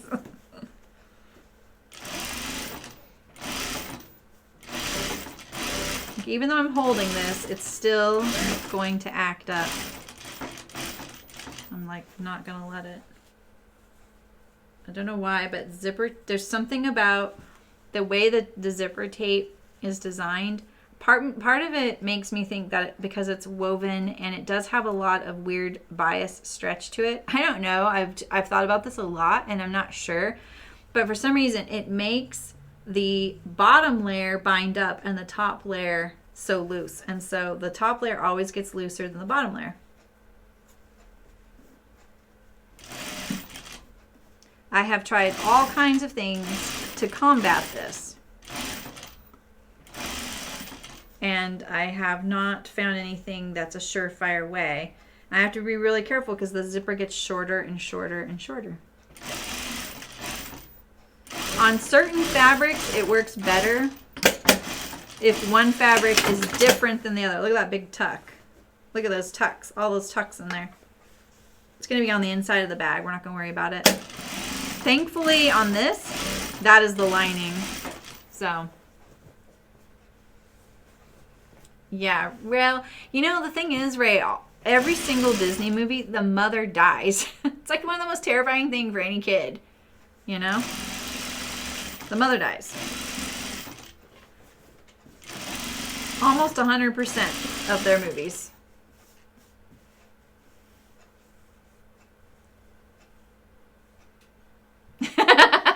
Sydney. Oh my gosh. Okay. So my kiddo had a thing about, and understandably so, homeless people. So she couldn't handle that. I actually can't either. I can't handle anyone that doesn't have a home. And if I see it, I will definitely give them something, whether it's a bag of groceries or money or whatever. I've knit mittens. I've done all kinds of things. I totally feel the same way she does. But as the parent, I feel like I have to be a little bit more stoic and like offer her a coping mechanism, even though I don't really have one myself, right? So I get to a certain point when it's really bad. Like in Humboldt, it would get really bad at certain times of the year. And I have a few things about this, but I would have to drive around town a certain route so that I wouldn't drive by them. And I felt really bad because in a way I felt like, oh, I'm trying to avoid this and I shouldn't be avoiding this, right? We should face this issue. It really bugs me. I can't imagine not having a home. And after living somewhere where people have lost their homes in a fire, I really can't. I can definitely imagine it now. And I don't want it to happen to anybody. So, and this town is not very kind to the issue here. They're woefully misguided. So I will have to come up, I would used to have to come up with a different route. All right, this is not working because this is damaged right here. And not drive by them at all. So here's the other funny thing. There was a long period of time where if you had, this is so bad, but if you had a hoodie and a backpack, you were, in her eyes, she was worried you were homeless. Hoodie and a backpack. That was it. I don't know why it was that combo, but I'm like, honey, That guy is not homeless. And she would give them her dinner, which was really nice, but she wouldn't eat her dinner if we were out. You know, macaroni and cheese and a piece of white bread. And she wouldn't eat it. And then she'd be like, oh, well, I could give it to this person, you know? And I'm like, look, I'm going to give that person, I'm going to buy them a meal so you could eat yours. And then she'd eat, you know? But I'm like, this poor, one time we did give this guy her meal. I was pretty convinced he was not homeless. And my assistant was like, later on, she was like, I told her about the story, and I was downtown with her, and I was like, oh my gosh, there's that guy Cricket gave her food to. And she's like, that's my friend. He's not homeless. I was like, I knew it. So embarrassing. And the guy took it very nicely, but I was mortified the whole time. And I even said, look, I'm sorry to bug you. You know, my daughter really wants to give you this, you know, and that was terrible. He was clean. He was not dirty. He was not carting a shopping cart. I don't know what it was for her. Yeah, hoodie. Or it was a beard and a backpack. I don't know. I think it's the Humboldt thing. Even kids can stereotype, you know. So, yeah, right? Isn't he exactly and brave? Yeah. Yeah, exactly, Melinda. The basting stitch doesn't work, though. It just makes one sew better than the other. And because then when you go to the other one, it happens still. Okay. Now, do I have notches? I don't. I do not have notches, but I have a... So when I do a half a zipper, this is what happens. It's great. Look at that. Nice, clean, rounded. I love the way this looks. And you just do the half zipper. Yeah, my mom was really into those shows, like Old Yeller and The Incredible Journey, or books, I mean, and I don't like those. Those make me really sad. Black Beauty, the Black Stallion, those horse books, yeah.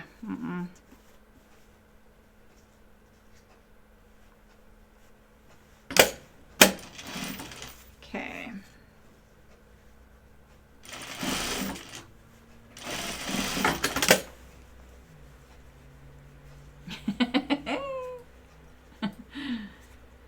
Well, I think with kids, if you're a strict family and you're going to try and, you know, like, nope, this is how it is, it's fine.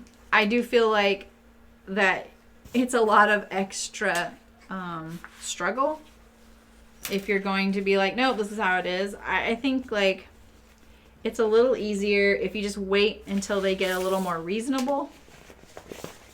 Cats don't really get much more reasonable. They just are who they are and they're perfect, Ray. I don't know what you're talking about. Okay, this one is not getting sewn because I have that cut in the lining. Oh, see, there goes my scissors.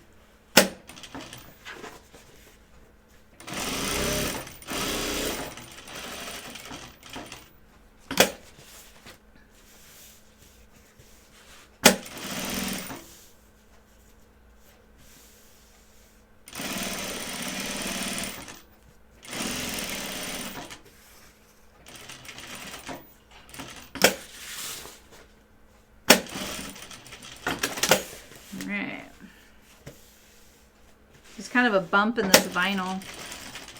It's been gently, like, roundly folded on something. So I'm trying to still get it nice and flat.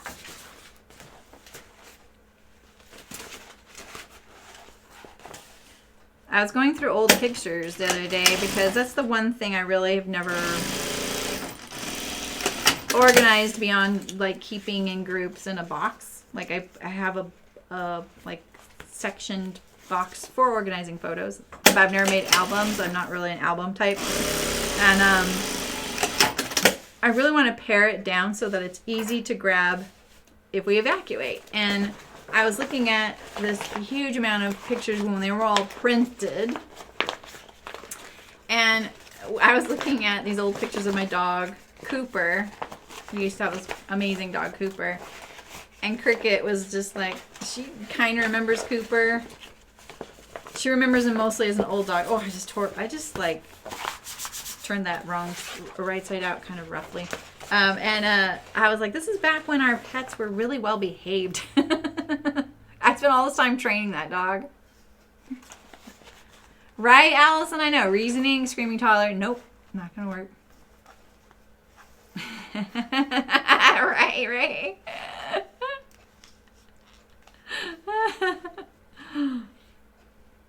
Yeah, exactly. The kid does not care. I know. I'll repeat it again. One of the most amazing things someone told me was when I was on a plane. I was going to give a talk at my college. They invited me. And I had just had a baby. She was 3 months old. And I flew down to LA by myself with the baby. Not by myself. And I stayed with my mom and dad. And so they had her for the day when I went and gave the talk. But I was on the plane. And she started crying. And the woman next to me just said, this is what have you, Kathleen? So this is what you should always say to a mom with a baby, because it changed everything for me. She said, I just want you to know the baby is so much louder to you than to any of us. And she just said it in this really calm and just knowing way. And she was absolutely right. Especially on a plane, there's so much white noise. People worry, because you're just so worried. Oh my, I'm going to have the crying baby on a plane. And it's really not that bad unless you're right next to it. And a newborn's cries are they're really small. They're not very loud. It's not until they develop their lungs. And she was absolutely right. And I was getting all stressed, which was making the baby cry more, because that's what happens. It was such a gift. When she said that, I relaxed and it went better immediately. So, I don't like bugging people, you know? Cat on the counter. You're like, cats, don't make me look bad. Exactly. Right, Kathleen? It was so kind. I've never forgotten it. So long ago. And I've said it to other moms. And they were like, oh my gosh, thank you so much, you know? I'm like, nope, don't even thank me. I'm just paying it forward. You know? And it's true, especially with a newborn. Newborns are like, they're only loud to a mom and a dad. Okay, let's see here. These threads towards the seam allowance.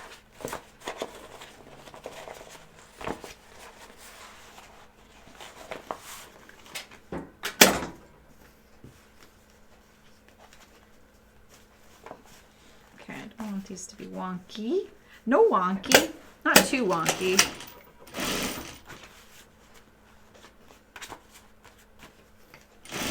I'm just going to straighten that out a little bit. I probably could have made it, but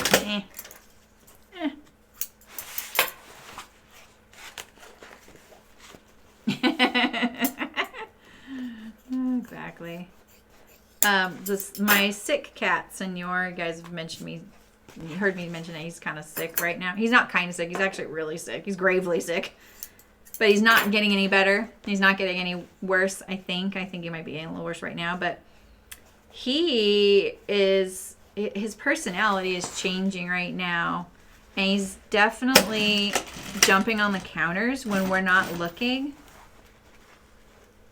So we don't catch him in the act. But I know he's doing it because of... I just know, I can just tell, you know?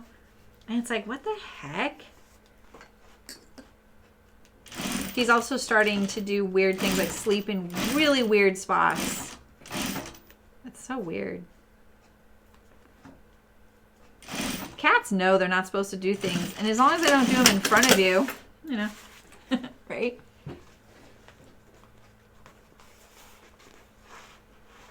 How do you deal? Yeah, well, in the car, that's one thing.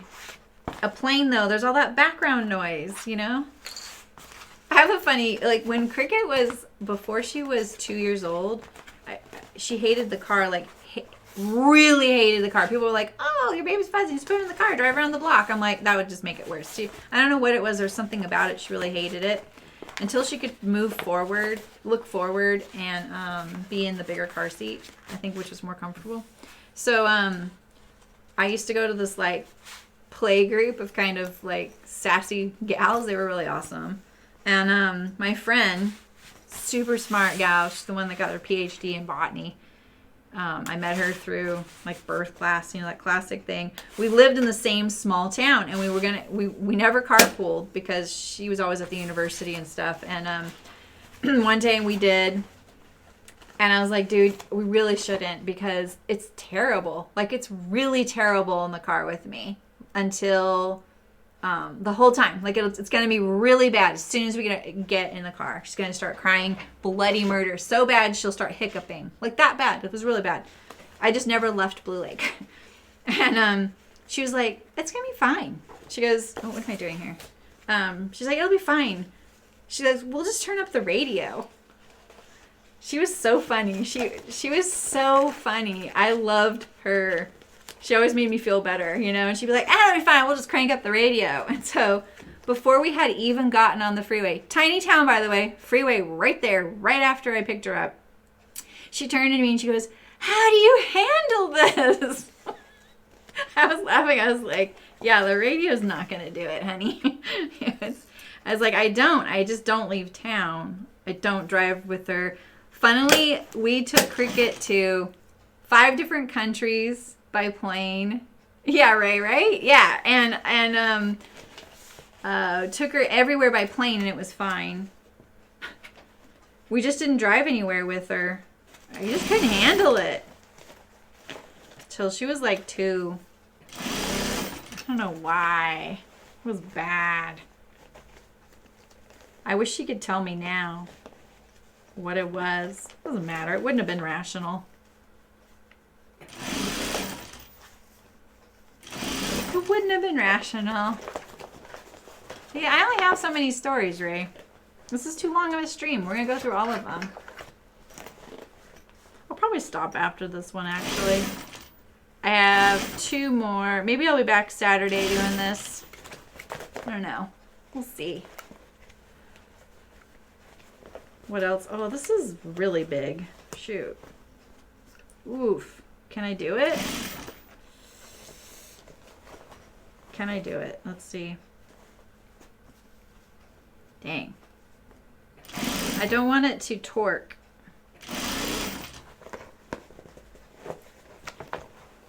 I'm just trying to get all these cut pieces sewn. I can't get everything that I have cut sewn.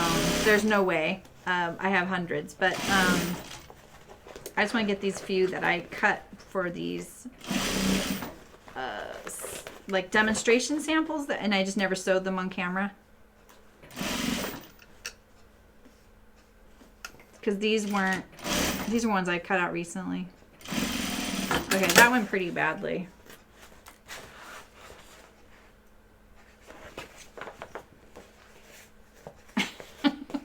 Yep.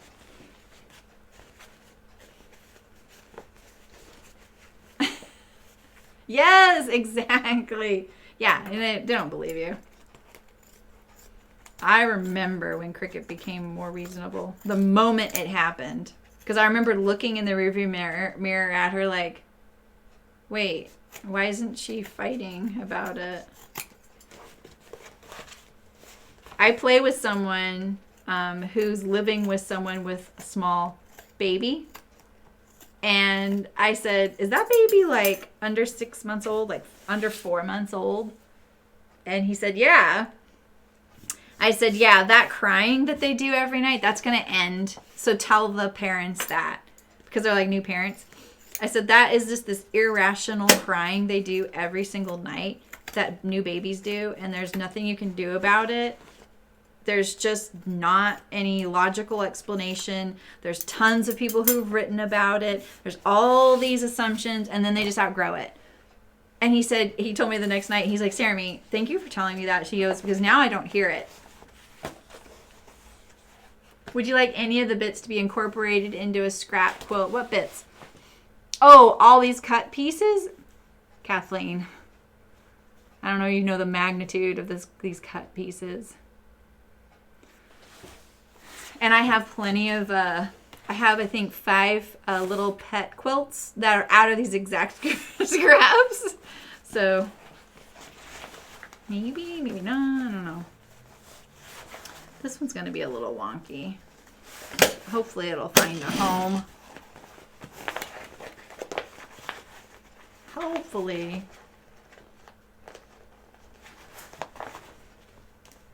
How do you guys feel about streams like this? Because I have other stuff. I have some needle cases I could sew. Oh, hey, Jen. Thanks for subscribing. Welcome, welcome, welcome. That scared me. Uh-oh, Allison. Uh-oh.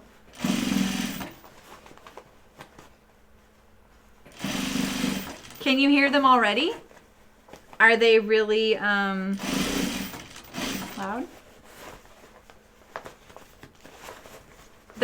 Are you talking about these scraps, Kathleen? Yeah, I actually love these little quilts that I made from it because they I don't know, they're oddly all kind of go together. And I just made like 4 or 5 inch squares and sewed them. I'll send you a picture later. There's one in the back of my car, and there's usually like on the beds and couches, and then I just wash those so I don't have to deal with pet hair. But I still deal with pet hair. All right, let's see how bad this one is. Let's see how good this one is. Okay, Terry, cool, yeah.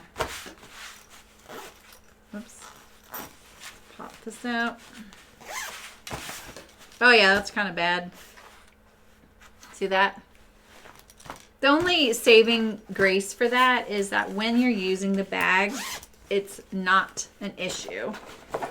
But we always made those seconds. See, so when you're using the bag, it's fine. Allison, right? Yeah. Oh, nice fiber permit.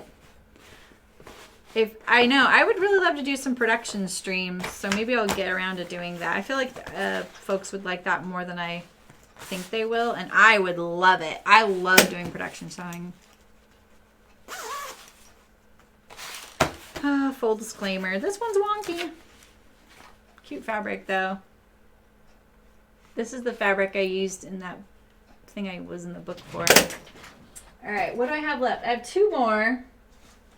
Time is it? 2:30. I'll probably stop now. That was enough. So let's see. We got 3 zip doubles and 2 project bags. Done for the sale. Nice. I still have 2 zip doubles. 2 zip doubles. Well, I have this.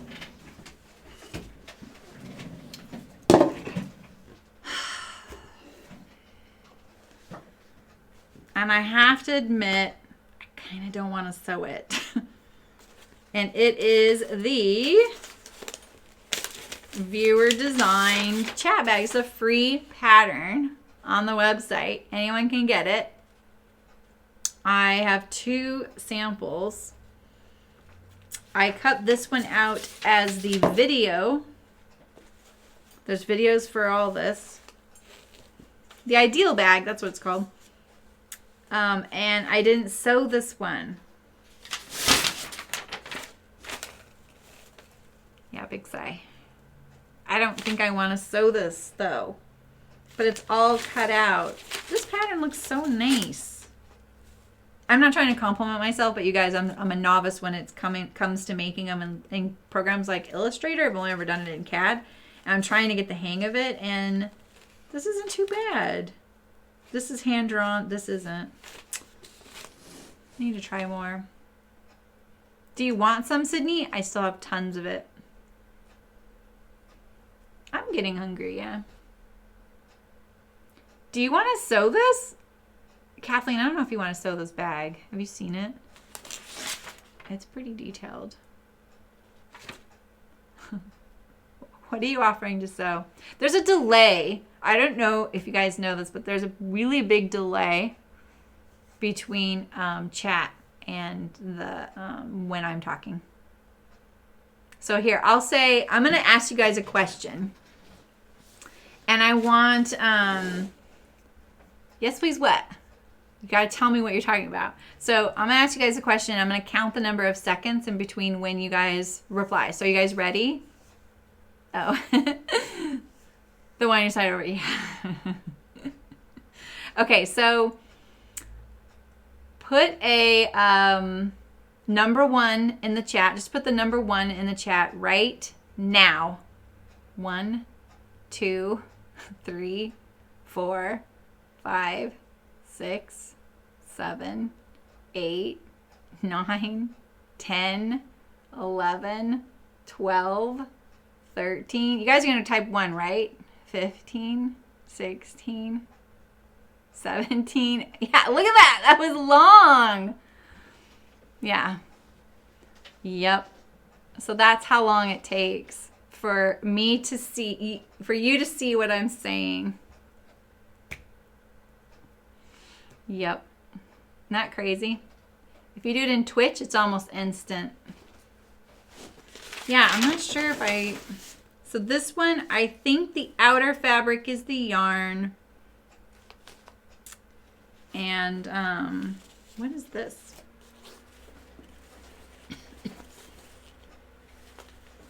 Gusset pot. I have all the pieces with it. I even have all the zippers cut. This is quite an endeavor, though. Yeah, exactly. The delay's on my end. So you're in the future? Right, exactly, Ray. All right, well, I really appreciate you guys keeping me company while I sew some of those things. That was great. I got 5 things done. Not bad in 2.5 hours and chatting. Sorry, I'm choking on my water. So I will probably be here Saturday sewing up some more and probably a few other things. I was thinking about pocket buckets, but I don't actually think I need to do that right now. I'll wait. After I sell the pocket bucket and wallaby pattern, I'm gonna have a ton of samples for those too. So I have a ton of wallaby samples right now. I don't know why. Oh, I know why I have so many, because the fabric was so dark. I kept filming it and it wasn't right.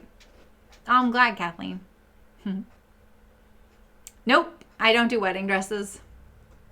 That's a pass. I didn't even sew mine. Yep. Not gonna happen. Ray! Oh my gosh. I'm gonna create a command for you, Ray. Thank you. I think I have your address, Ray. You may have to watch out. Oh my gosh. Thank you. You're a gem. All right. Well, thanks for hanging out with me, you guys. I really appreciate it. That was fun.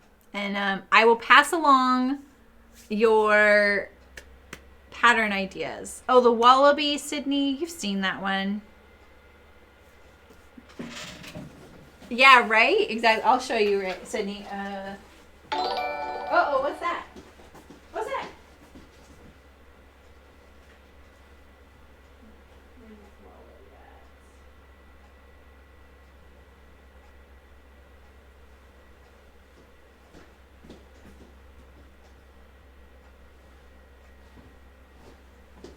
I'm coming. What was that alert that I just missed? What was the alert? Oh, that was it. Okay. That's so funny. There was a delay for that too. Don't give your address to Terry. 5 kids coming your way. This is the Wallaby, Sydney. So there's no vinyl, no stiffener. It's the one that people are testing out right now. There's one interior pocket, one exterior pocket. You can double that. This is how big it is. Oops. This is a fun one to sew. Holds flat.